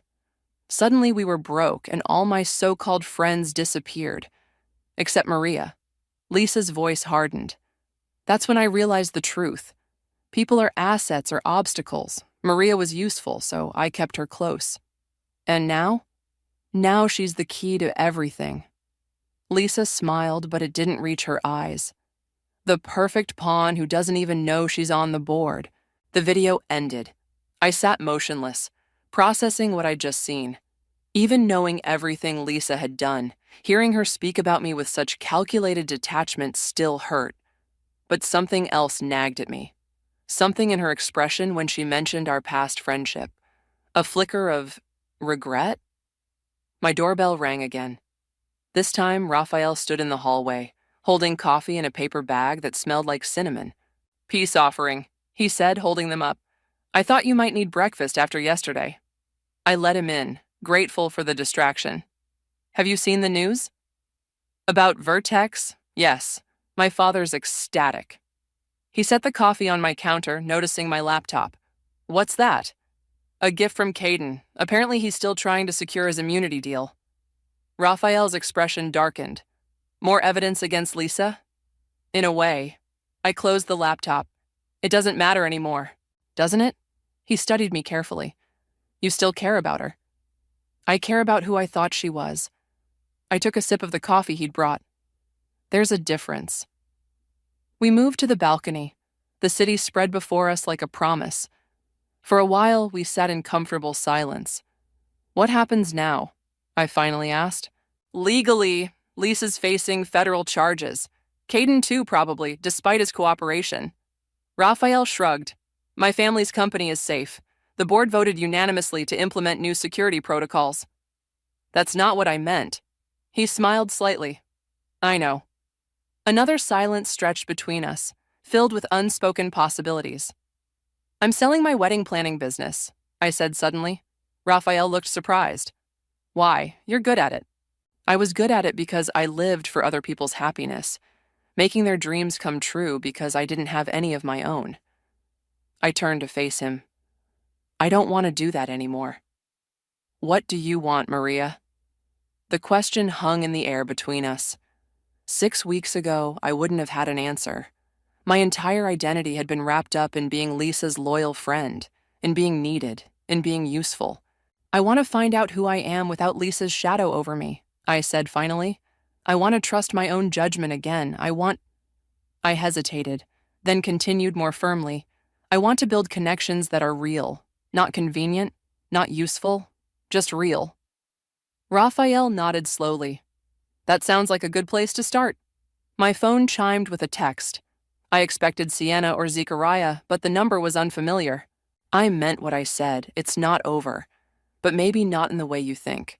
When you're ready to hear the whole truth, not just Caden's version, you know where to find me. L. I stared at the message, a complex emotion rising in my chest. Not quite anger, not quite curiosity. Something in between. Lisa? Raphael asked, reading my expression. Yes. What does she want? I put the phone down without replying. It doesn't matter right now. And for the first time, I meant it. Whatever game Lisa was still playing, whatever truth she claimed to have, it could wait. I had spent 20 years revolving around her son. Now it was time to find my own light. You know what the strangest part is? I said, watching a pair of birds soar between buildings. In trying to destroy me, Lisa accidentally set me free. Raphael's hand found mine on the balcony railing, warm and steady. Not a promise, not yet, but a possibility. And for now, that was enough. I felt it in my body before my mind could process it. That sudden hollowness when something fundamental is missing. The retreat had reset my nervous system over the past week. But in that moment, standing in my own garage, every muscle tensed back into familiar knots. My car wasn't there, not just any car, my father's 1967 Mustang. The one thing he left me that mattered. The space where it should have been gaped like a missing tooth. Danielle, I called out, my voice bouncing off concrete walls. The house key felt cold between my fingers as reality slowly crystallized around me. I'd given Danielle my spare key to water my plants while I was gone. We'd been best friends for 8 years, the kind who finished each other's sentences and held each other's hair after too many tequila shots, the kind I trusted with everything. My suitcase wheels clacked against the concrete as I dragged it inside, the sound unnaturally loud in the stillness of my house. Something was wrong. Not just the missing car, the energy was off. The air felt different. Danny. My voice sounded smaller now. No answer. Just the hum of the refrigerator and the ticking of the grandfather clock my mother had insisted I take when she downsized. I moved through the living room, noticing empty spaces on shelves where photos had been. My breath quickened as I headed for my bedroom, where the real shock waited. My closet door hung open, revealing bare hangers where my designer pieces had been. The jewelry box on my dresser lay open and empty. The diamond earrings from my first bonus, the vintage Cartier watch I'd splurged on after my promotion, all gone.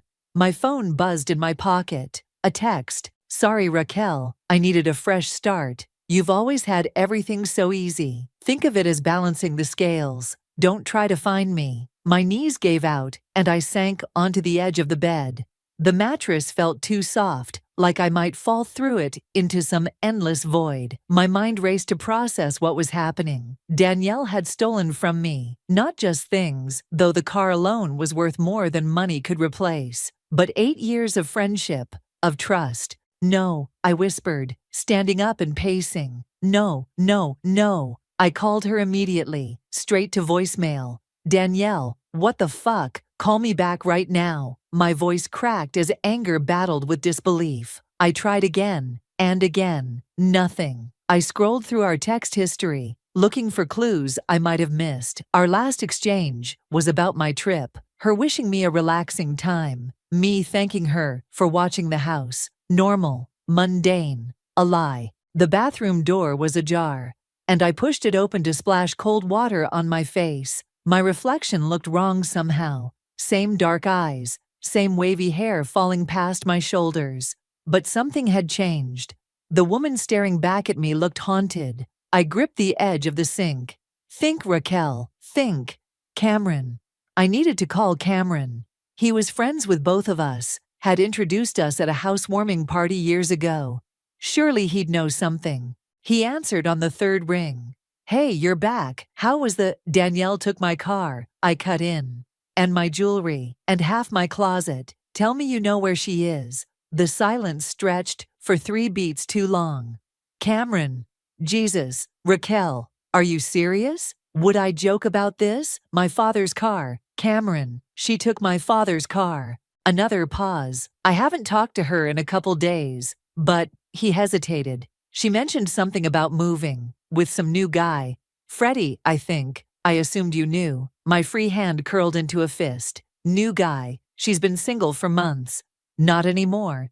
They seemed pretty serious when I ran into them last week. The floor seemed to tilt beneath me. And you didn't think to mention this? I thought you knew. You two tell each other everything. I laughed, a sharp, bitter sound that surprised even me. Apparently not. After hanging up, I sank to the bathroom floor, my back against the cool tile wall. The betrayal felt physical, like someone had reached inside my chest and squeezed. Dad's car, the only piece of him I had left. I closed my eyes and saw him teaching me to drive it when I was 16. His patient smile as I ground the gears. Easy does it, Rack, he'd said. Respect the machine, and it'll respect you back. My eyes snapped open. I pulled myself up and walked with purpose to my home office. The computer hummed to life, and I logged into my bank account. The balance was wrong. Way wrong.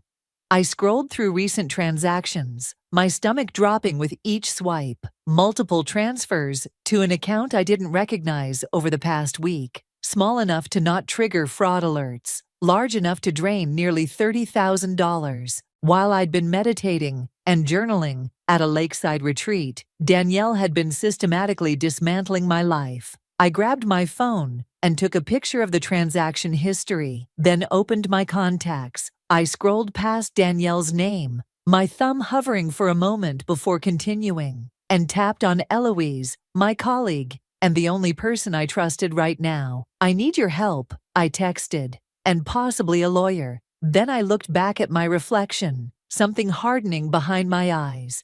I'm coming for you, Danielle, I whispered. And I'm taking back everything you stole. Eloise arrived within 30 minutes, still wearing her work clothes, crisp black pants, and a silk blouse that somehow hadn't wrinkled, despite the 12-hour day I knew she'd put in. She took one look at my face and pulled me into a hug. I brought wine, she said, holding up a bottle of Cabernet. And pizza's on the way. I led her to the kitchen, grateful for her practical approach to crisis. While I grabbed glasses, she surveyed the empty spaces where things used to be. How much did she take? Eloise asked, her voice carefully neutral. $30,000 from my accounts. The car, jewelry, clothes. I poured the wine with shaking hands. 8 years of friendship. Eloise took a long sip. Have you called the police? Not yet. I stopped, realizing how stupid it sounded. Part of me keeps thinking there's an explanation, that she'll call and say it was all a misunderstanding. Raquel, Eloise set her glass down. This wasn't a misunderstanding. This was calculated. I knew she was right. The Danielle I thought I knew. The one who held my hand at Dad's funeral, who brought soup when I had the flu. Wouldn't do this, but maybe that Danielle never existed. We shared everything, I said quietly. I gave her the spare key to my house, access to my Netflix, my Hulu. She knew where I kept my passport, for Christ's sake. I looked up suddenly. My passport. I rushed to the drawer where I kept important documents. Empty. My passport, birth certificate, social security card, all gone. Fuck, I whispered, slamming the drawer shut. She's going to steal my identity too. Eloise was already on her phone. I'm texting you my lawyer's number. Call her tonight. And we're freezing your credit right now. For the next hour, we worked methodically, placing fraud alerts, changing passwords, making lists of everything missing. The pizza arrived, but I could barely eat. Each new discovery felt like another betrayal. I should have seen this coming, I said, staring at my laptop screen. There were signs. Like what? Eloise asked. I thought back to small moments that had nagged at me, but that I'd dismissed. She started asking weird questions about my finances a few months ago. How much I had in savings, whether I kept cash at home. What did you tell her? Everything. I laughed bitterly. I even showed her my investment portfolio when she said she wanted to start investing herself. And did she? I frowned. No, she always had an excuse. A bill came up, her hours got cut at work. Another memory surfaced. She borrowed $3,000 from me in April. Said she needed it for a deposit on a new apartment. Did she pay you back? She said she would in installments, but I trailed off, the truth dawning on me. She never paid a cent. Eloise's expression softened. Raquel, this isn't your fault. I know, but my phone buzzed with a text. Cameron, just talked to Freddie. He says Danielle's with him, but won't say where. Seemed nervous when I mentioned you were looking for her. I showed Eloise the message. Who's Freddie? She asked. Apparently, Danielle's new boyfriend. Someone she never bothered to mention to me. I texted Cameron back. Get his number. You know what's weird? I said, setting my phone down. 2 weeks ago, Danielle insisted I book that retreat. Said I looked stressed, that I needed to disconnect completely. Eloise's eyes narrowed. So you'd be unreachable while she cleaned you out. My phone buzzed again. Cameron had sent Freddie's number. I saved it, then opened Instagram. Danielle's profile was gone. Facebook, too. It was like she'd erased herself from the internet. She's been planning this for months, I realized, maybe longer. I scrolled through my photos, finding one from last Christmas. Danielle and me in matching pajamas, mugs of spiked hot chocolate in hand, laughing at some forgotten joke. Her smile looked so genuine. Had she been plotting even then? I trusted her with everything, I whispered. I told her things I've never told anyone. Eloise squeezed my hand. What are you going to do? I stared at the photo a moment longer, then deleted it. First, I'm calling the police, then your lawyer, and then... I took a deep breath. I'm going to find her. And then what? The question hung in the air. What would I do when I found Danielle? The hurt was curdling into something darker, something that scared me a little. I don't know yet, I admitted. After Eloise left, I sat alone in my half-empty house, scrolling through my phone. I found myself looking at photos of my dad's Mustang, the rich cherry red paint he'd lovingly maintained. The cream leather seats we'd reupholstered together the summer before he got sick. I'll get it back, Dad, I promised the empty room. My laptop pinged with an email notification. The subject line made my heart skip. Your recent purchase. It was a receipt from a high-end furniture store in Phoenix. $12,000 charged to my credit card that I thought I'd already frozen. The shipping address was unfamiliar. I grabbed my phone and dialed Freddie's number. It rang 4 times before a man answered. Hello. His voice was wary. Is Danielle there? I asked, keeping my voice steady. A pause. Who's asking? Tell her Raquel says enjoy the new furniture. I hung up before he could respond. I had an address now, and with it, the first real thread to pull. I couldn't sleep. The furniture receipt from Phoenix kept pulling me back to my laptop, where I'd spent hours researching the address. It was a luxury apartment complex, the kind with a rooftop pool and concierge service, the kind that required excellent credit and a substantial income, neither of which Danielle had. By 5 a.m., I'd made my decision. I showered, packed a small overnight bag, and booked a flight to Phoenix for that afternoon. The police had taken my report, but made it clear that disputes between friends weren't high priority. Eloise's lawyer had been more helpful, already filing paperwork to freeze my accounts and flag my stolen documents. But I needed to see Danielle's face when I confronted her. I was pouring coffee when my phone rang. Cameron. Hey, I answered, trying to sound casual. Any news? I talked to Freddie again, he said, his voice tight. He says Danielle's freaking out about your call. They know you have their address. My hand tightened around the mug. Good. Raquel. Cameron hesitated. I don't think you should go there. I set the coffee down. How did you know I was planning to go? Because I know you. His voice softened. Look, there's something I need to tell you. About Danielle. What? Another pause. Can we meet for breakfast? I don't want to do this over the phone. 40 minutes later, I slid into a booth across from Cameron at our usual diner. He looked terrible. Dark circles under his eyes, hair uncombed. He pushed a mug of coffee toward me. Talk, I said, ignoring the coffee. Cameron rubbed his face. I should have told you this years ago. When Danielle and I first met, before I introduced you two, we dated briefly. I blinked. What? You never mentioned that. It was only a few weeks. He looked down. She borrowed money from me too. A lot of money. Said her mom was sick, needed help with medical bills. Was that true? No, her mom was fine. I found out later she used it to pay off credit card debt. When I confronted her, she cried. Said she was embarrassed and would pay me back. She never did.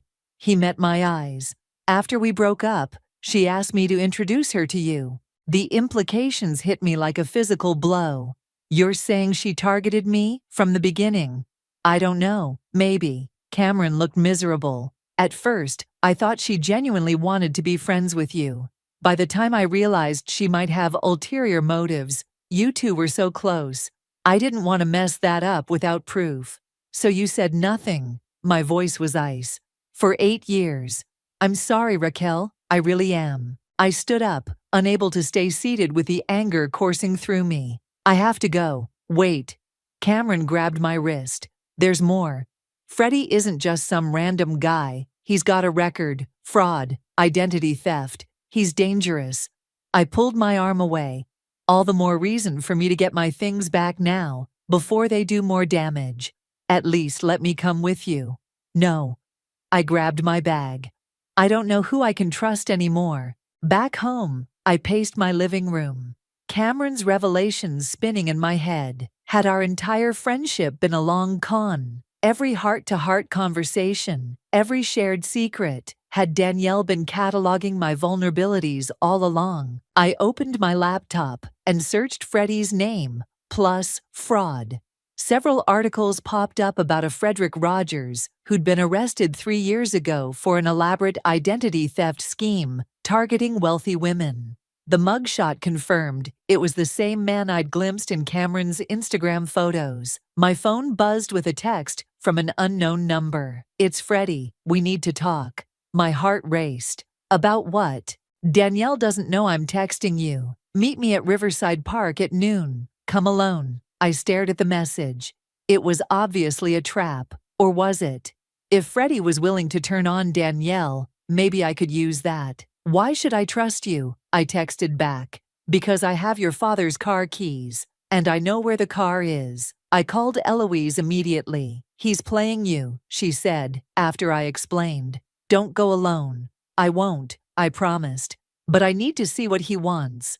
I'll come with you. I'll stay back, but close enough to help, if needed. At 11:45, I spotted Freddie sitting on a bench near the duck pond. He was younger than I expected, maybe late 20s, with the kind of carefully disheveled good looks that photographed well. I texted Eloise, who confirmed she was positioned nearby. I approached slowly, hyper-aware of every person in the park. Freddie looked up, his expression unreadable. Raquel, he said, standing. Thanks for coming.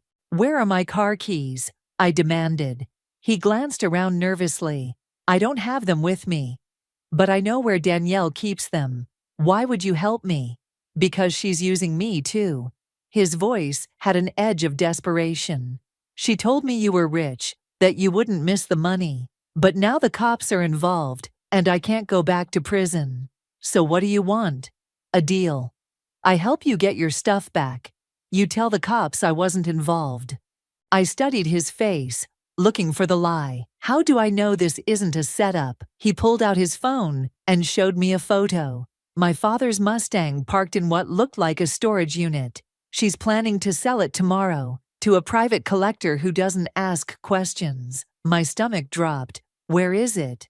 I'll take you there, but we need to go now, while Danielle's at her meeting. Every instinct screamed this was a trap, but the thought of losing Dad's car forever made me reckless. Fine, I said, but we're taking my friend's car, and she's coming with us. Freddie hesitated, then nodded.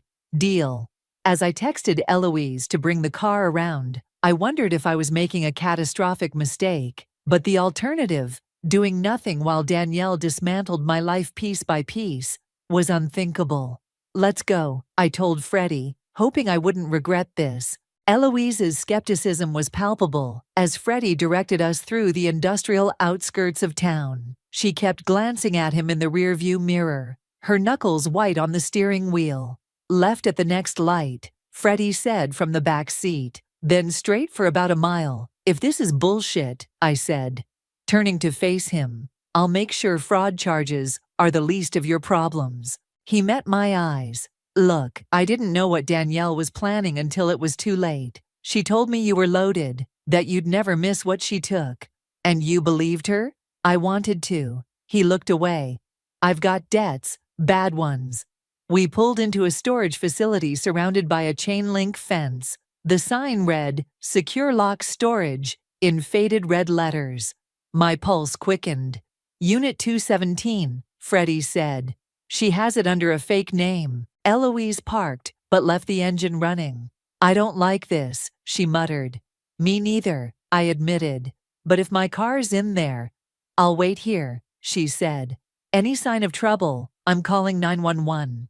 Freddie led me through a side gate, using a key code to get us in. The facility was eerily quiet, rows of identical metal doors stretching in every direction. We stopped in front of Unit 217. "It's in here," he said, "but I don't have the key to the actual unit." I stared at the padlock.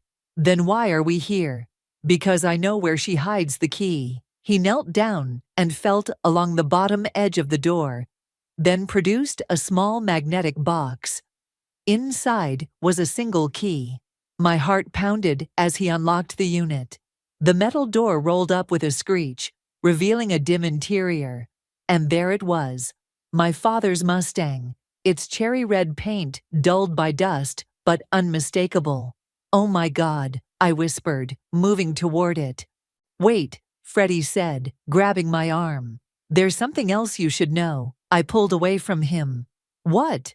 "Danielle's not working alone. She has a partner, someone who's been helping her plan this for months." A chill ran through me. "Who?"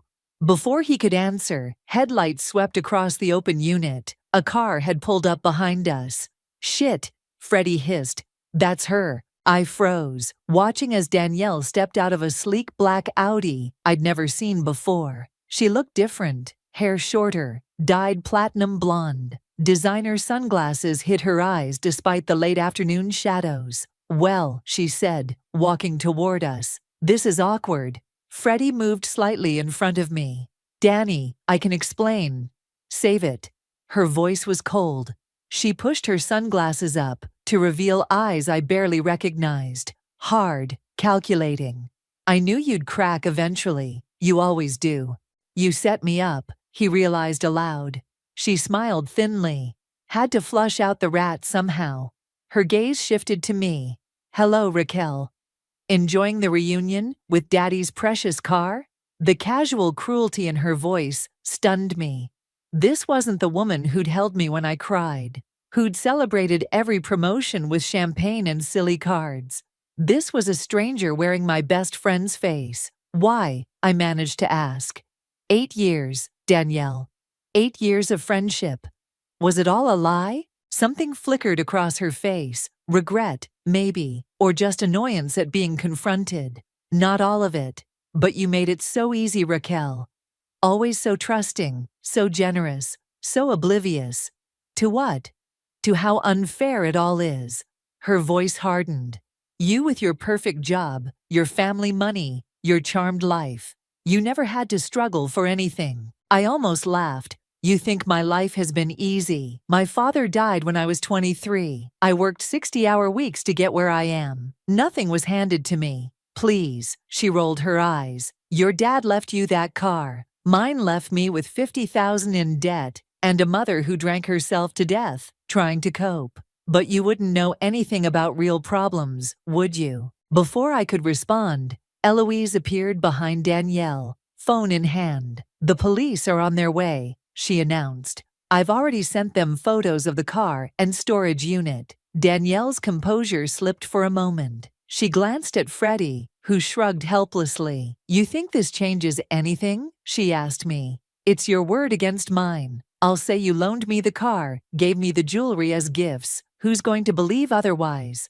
"I will," came a male voice. We all turned to see Cameron walking toward us, phone held up like he was recording. "Been streaming this whole conversation to the cloud, Danny," he said, "including the part where you basically admitted to stealing from Raquel."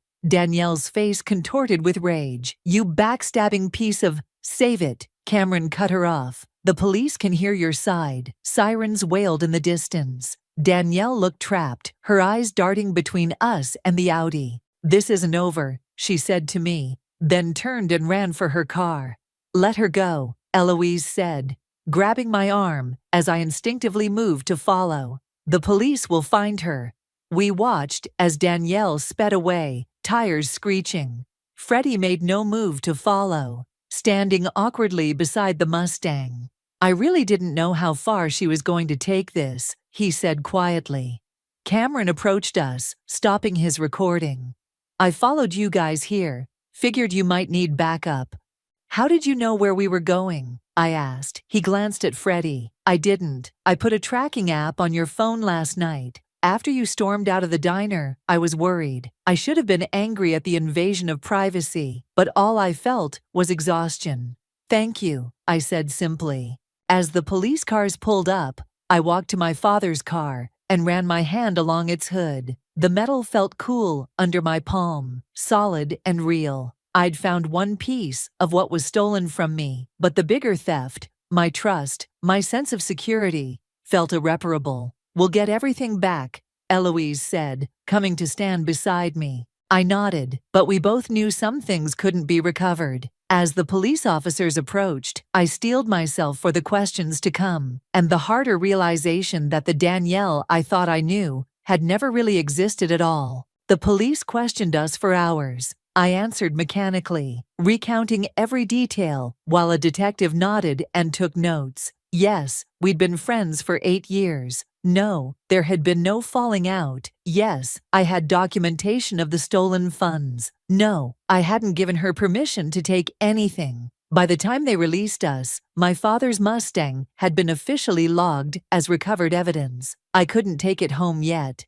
"We'll call when you can pick it up," the officer said, handing me a case number. "Shouldn't be more than a few days." Outside the police station, exhaustion hit me like a physical weight. Cameron offered to drive me home, but I hesitated, still processing his admission about tracking my phone. "I can take an Uber," I said. "Raquel," he looked hurt, "I was trying to protect you. By invading my privacy, after keeping secrets about Danielle for years." The words came out sharper than intended. Eloise stepped between us. "Let me take you home. We're all tired and saying things we might regret." The ride home was silent. Eloise didn't push conversation, just squeezed my hand once before I got out of her car. "Call me tomorrow," she said. "Anytime." Inside my half-empty house, I poured a glass of wine and sank onto the couch. My phone buzzed with a text from an unknown number. "You'll never get everything back. Some things are already gone forever. Danielle." My hand shook as I showed the message to the police, who added it to their report but warned me they might not be able to trace it if she was using a burner phone. Sleep came in restless bursts. I dreamed of Danielle laughing as she drove away in my father's car, the sound morphing into my father's laugh.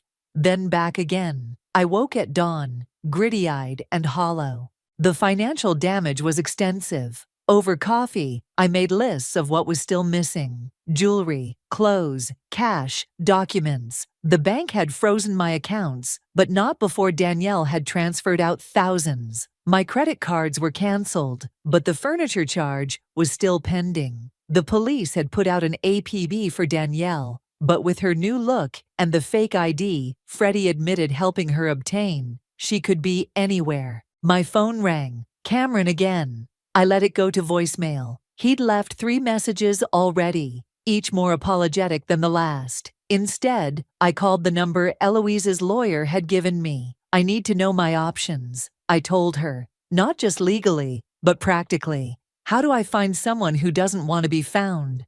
"That's not my area of expertise," she replied carefully. "But I know someone who might help. A private investigator, former FBI. Give me the number." The PI, a woman named Margot, agreed to meet me for lunch. She was older than I expected, maybe late 50s, with sharp eyes that seemed to catalog everything about me in our first handshake. "Tell me about your friend," she said after we ordered. "Ex-friend," I corrected. "And there's not much to tell. I thought I knew her, but clearly I didn't." "Everyone leaves traces," Margot said. "Digital footprints, patterns, habits they can't break. Tell me what you do know." "Start with her family." I frowned. She said her father left them with debt. Her mother had drinking problems, died a few years ago. "Siblings?" "None that she mentioned." "Friends besides you?" I thought about it. "Not close ones."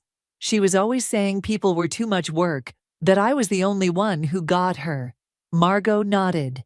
"Classic isolation technique. What about work?" She was a freelance writer, or claimed to be. Lifestyle pieces, travel blogs. I paused. Actually, she was working on a book, a memoir about overcoming childhood trauma. She'd been talking about it for months, said she had a publisher interested. Something clicked. Wait. The day before I left for my retreat, she was excited about a meeting with her editor. Said it was almost a done deal. Margot leaned forward. "Do you remember the publisher's name?" I closed my eyes, trying to recall. "Meridian Press, I think." She showed me an email once. "That's something concrete we can trace." Margot made a note. "What else?" "She mentioned Phoenix recently. That's where the furniture was being delivered." "Good, we'll start there." Margot's expression softened slightly. "You know, finding her doesn't guarantee getting your things back, or closure." "I know, but I need to try." After lunch, I finally listened to Cameron's voicemails. The last one caught my attention. "Raquel, I found something. Danielle's memoir. I think it's about you. Call me back." I called immediately. "What do you mean it's about me?" I contacted Meridian Press, pretending to be interested in her book. They sent me a sample chapter. His voice was tight. "It's your life story, Raquel. Your father's death, your career struggles, all of it. But she's written it as if it happened to her." The room seemed to tilt. "That's impossible. She wouldn't." "She did. I'm sending you the file now." My phone pinged with an email. I opened it with shaking hands and began to read. The words blurred before my eyes. Intimate details of my life, my pain, twisted into Danielle's narrative. My father's battle with cancer, described in excruciating detail I'd shared with her during late-night conversations. My panic attacks after his death, which I'd trusted her to keep private, all presented as her experiences, her trauma. "She's stolen my life," I whispered. "There's more," Cameron said. "The book deal is real. They're announcing it next week. 6-figure advance, major publicity campaign. They're positioning her as the next big thing in memoir." Something cold and determined crystallized inside me. This wasn't just about money or possessions anymore. Danielle was trying to steal my identity in the most fundamental way possible. "I need to stop her," I said, "whatever it takes." I spent the night reading Danielle's manuscript, each page a fresh violation. She hadn't just stolen my stories, she'd improved them, polished them into perfect literary trauma. My messy grief transformed into poignant reflection. My father's ordinary kindness elevated to sainthood. My struggles with anxiety repackaged as triumphant resilience. By morning, I had a plan. "This is a mistake," Eloise said when I called her. "Let the police handle it." "The police are looking for theft and fraud," I replied, packing my laptop into my bag. "They don't care about a memoir. Then let your lawyer handle it." "That could take months. The book announcement is next week." I could hear her frustration through the phone. "What exactly are you planning to do?" "I'm meeting with Christian Lee, the editor who bought Danielle's book." "And then what?" I didn't answer immediately. The truth was, I wasn't entirely sure. "I'll figure it out when I get there." Meridian Press occupied 3 floors of a gleaming downtown high-rise. I'd called ahead, claiming to be Danielle's research assistant with urgent materials for Christian. The receptionist directed me to the 11th floor. Christian Lee was younger than I expected. maybe early 40s, with stylish glasses and an easy smile that faded when I introduced myself. "I'm sorry, you're who?" he asked, not inviting me to sit. "Raquel Weber, the real Raquel Weber." I placed the manuscript on his desk, the person whose life story Danielle Jordan stole for her memoir. His expression shifted from confusion to wariness. "That's a serious accusation." "It's not an accusation, it's a fact." I pulled out my phone and showed him photos of my father and me. The same scenes described in the memoir. Everything in that book happened to me, not her. Her real name is Danielle Jordan, and she's currently wanted by the police for theft and fraud. Christian's professional composure cracked slightly. "Ms. Weber, did she mention she's been living in Phoenix under a fake name? Or that she stole $30,000 and my father's car last week?" He sat down heavily. "We do extensive background checks on our authors." Clearly not extensive enough. He removed his glasses, pinching the bridge of his nose. "What do you want from me?" "Cancel the book deal. Today, before you announce it." "It's not that simple. We've invested." "I don't care what you've invested." My voice remained steady, though my hands shook. "That book is my life, my trauma, my story. She had no right to take it, and you have no right to profit from it."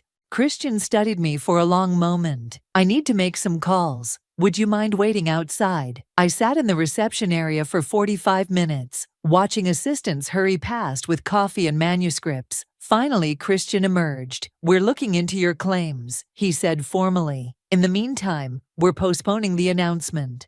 "Not good enough." "It's all I can offer right now." His tone softened slightly. "For what it's worth, I believe you. But this isn't just my decision." I stood to leave. "You have until tomorrow to cancel the deal completely, or I go to every publishing industry blog and news outlet with this story. I'm sure they'd love to hear how Meridian Press is profiting from stolen trauma."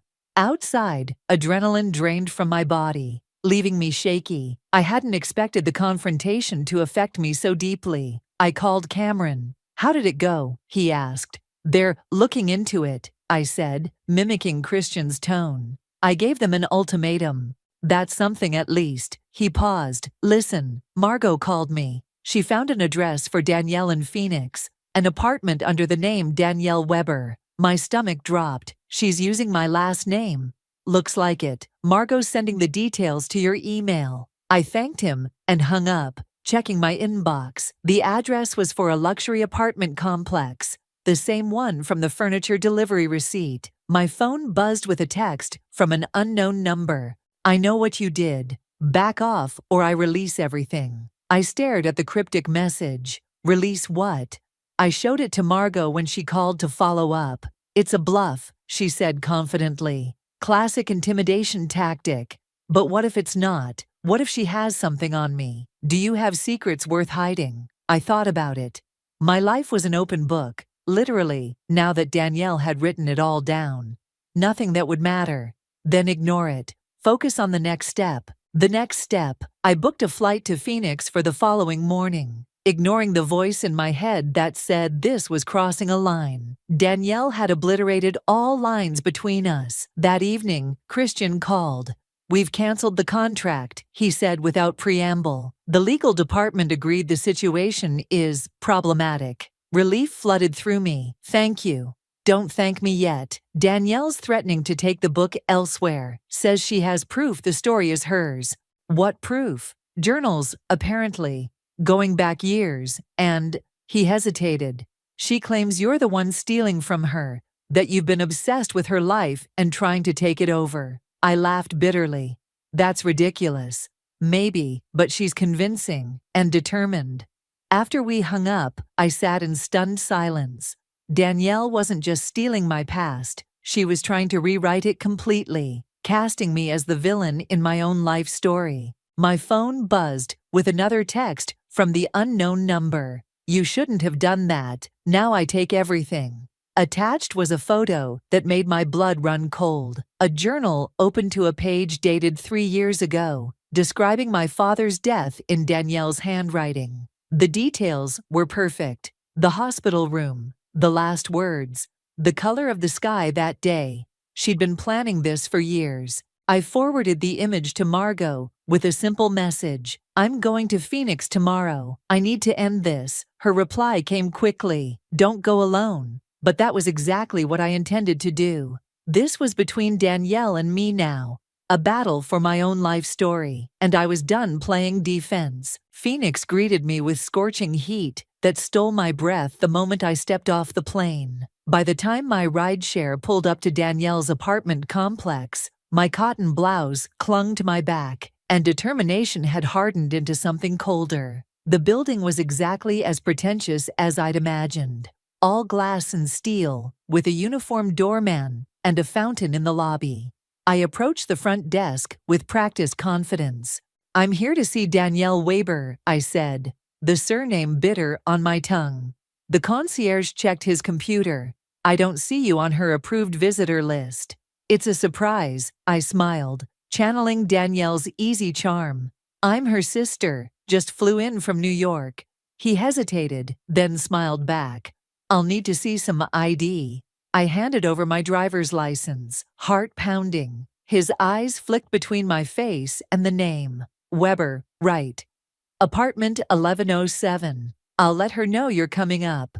Actually, I touched his arm lightly. I'd really like to surprise her. It's her birthday. He looked uncertain, then nodded. 11th floor, to the right. The elevator ride gave me 30 seconds to question everything. What was I actually going to do when I saw her? What if Freddie was there? What if she called security? I had no real plan beyond confrontation. Apartment 1107 had a sleek black door with no peephole. I pressed the doorbell before I could lose my nerve. Nothing. I pressed it again, longer this time. Still nothing. Had the concierge warned her? Was she hiding inside, watching me through some hidden camera? I was about to turn away when I heard the elevator ding behind me. I froze. Danielle stepped out, arms full of shopping bags from high-end boutiques. She saw me and stopped dead, her face draining of color beneath her new platinum hair. Surprise, I said quietly. She recovered quickly, shifting the bags to one arm and fishing out her keys. You shouldn't have come here, Raquel. You shouldn't have stolen my life. She brushed past me to unlock her door. I didn't steal anything that matters. My father's car doesn't matter. My money, my life story. She pushed the door open and turned to face me. Are you coming in, or would you prefer to have this conversation in the hallway where everyone can hear? I followed her inside, immediately struck by the familiar items scattered throughout the stylish apartment. My vintage record player sat on a shelf. My throw pillows adorned her couch. Even the art on the walls, pieces I'd carefully collected over years, hung as if they'd always been hers. You've been busy redecorating, I said, my voice tight. Danielle set her bags down and moved to the kitchen, where she poured herself a glass of water. She didn't offer me one. What do you want, Raquel? An apology, your stuff back, because the first isn't coming, and the second isn't possible anymore. I want to understand, I said, surprising myself with the honesty. 8 years, Danielle. Was any of it real? Something flickered across her face. Regret, maybe, or just annoyance. Parts of it, in the beginning. And then, she shrugged. And then I realized how easy you were to borrow from. You never noticed the small things disappearing. A bracelet here, a scarf there. You were so trusting, so willing to believe the best in people. She took a sip of water. People like you deserve what you get. The casual cruelty stunned me. What did I ever do to you? You existed, she said simply. With your perfect life, and your perfect job, and your perfect fucking story about your perfect dad who loved you so much, he left you his precious car. Her voice had risen, revealing the first crack in her composure.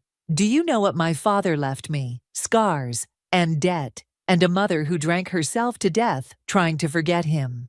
I stared at her, really seeing her for the first time. So you decided to take my life instead. I decided to take the life I deserved. She gestured around the apartment. And it fits me better than it ever fit you. I've done more with your stories in one book than you would have done in a lifetime. The book deal is cancelled, I said. Christian called me yesterday. Her smile was cold. One publisher down, dozens to go. The manuscript is already with 3 others. Your cease and desist means nothing when I have years of journals proving these experiences are mine. Journals you fabricated. Prove it. She stepped closer. It's your word against mine, and I'm much more convincing. I always have been. Something inside me snapped, not into rage, but into clarity. You know what, Danielle? Keep it. Keep the clothes, the furniture, the fancy apartment. Keep pretending to be someone you're not. I pulled out my phone, but you don't get my story. I pressed play on the recording app that had been running since I entered the apartment. Danielle's voice filled the room. I decided to take the life I deserved. Her face contorted. You bitch! I've already emailed this to my lawyer, Margot, Christian, and the police. I lied smoothly, watching her confidence crumble, along with photos of all my stolen property currently decorating your apartment. She lunged for my phone. I stepped back, bumping into the coffee table, my coffee table, nearly losing my balance. Delete it, she demanded, grabbing my wrist. I twisted away. It's too late. It's already out there. Your new identity, your book deal, your freedom. It's all over. You're lying. Am I? The police are already looking for you. How long before they check Phoenix? How long before they find Danielle Weber living in an apartment she can't possibly afford? Her grip loosened. For a moment, I saw the old Danielle, the one who used to panic when things went wrong, who needed me to fix everything. I can explain the recording, she said, but her voice lacked conviction. Maybe.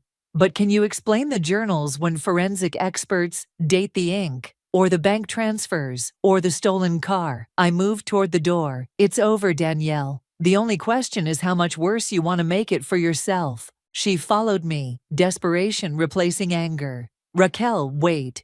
We can work something out. I paused at the door, turning to face her one last time. No, we can't. You didn't just steal my things, Danielle. You tried to steal me, who I am, what I've lived through. I met her eyes steadily. But you can't become me by wearing my clothes or telling my stories. You'll always be you, running from yourself. I walked out, closing the door on her protests. In the elevator, my hands finally began to shake as the adrenaline ebbed. I'd done it. I'd confronted her. And somehow, walking away felt more powerful than any revenge I could have taken. Outside, I called Margot. I found her, and I have everything we need.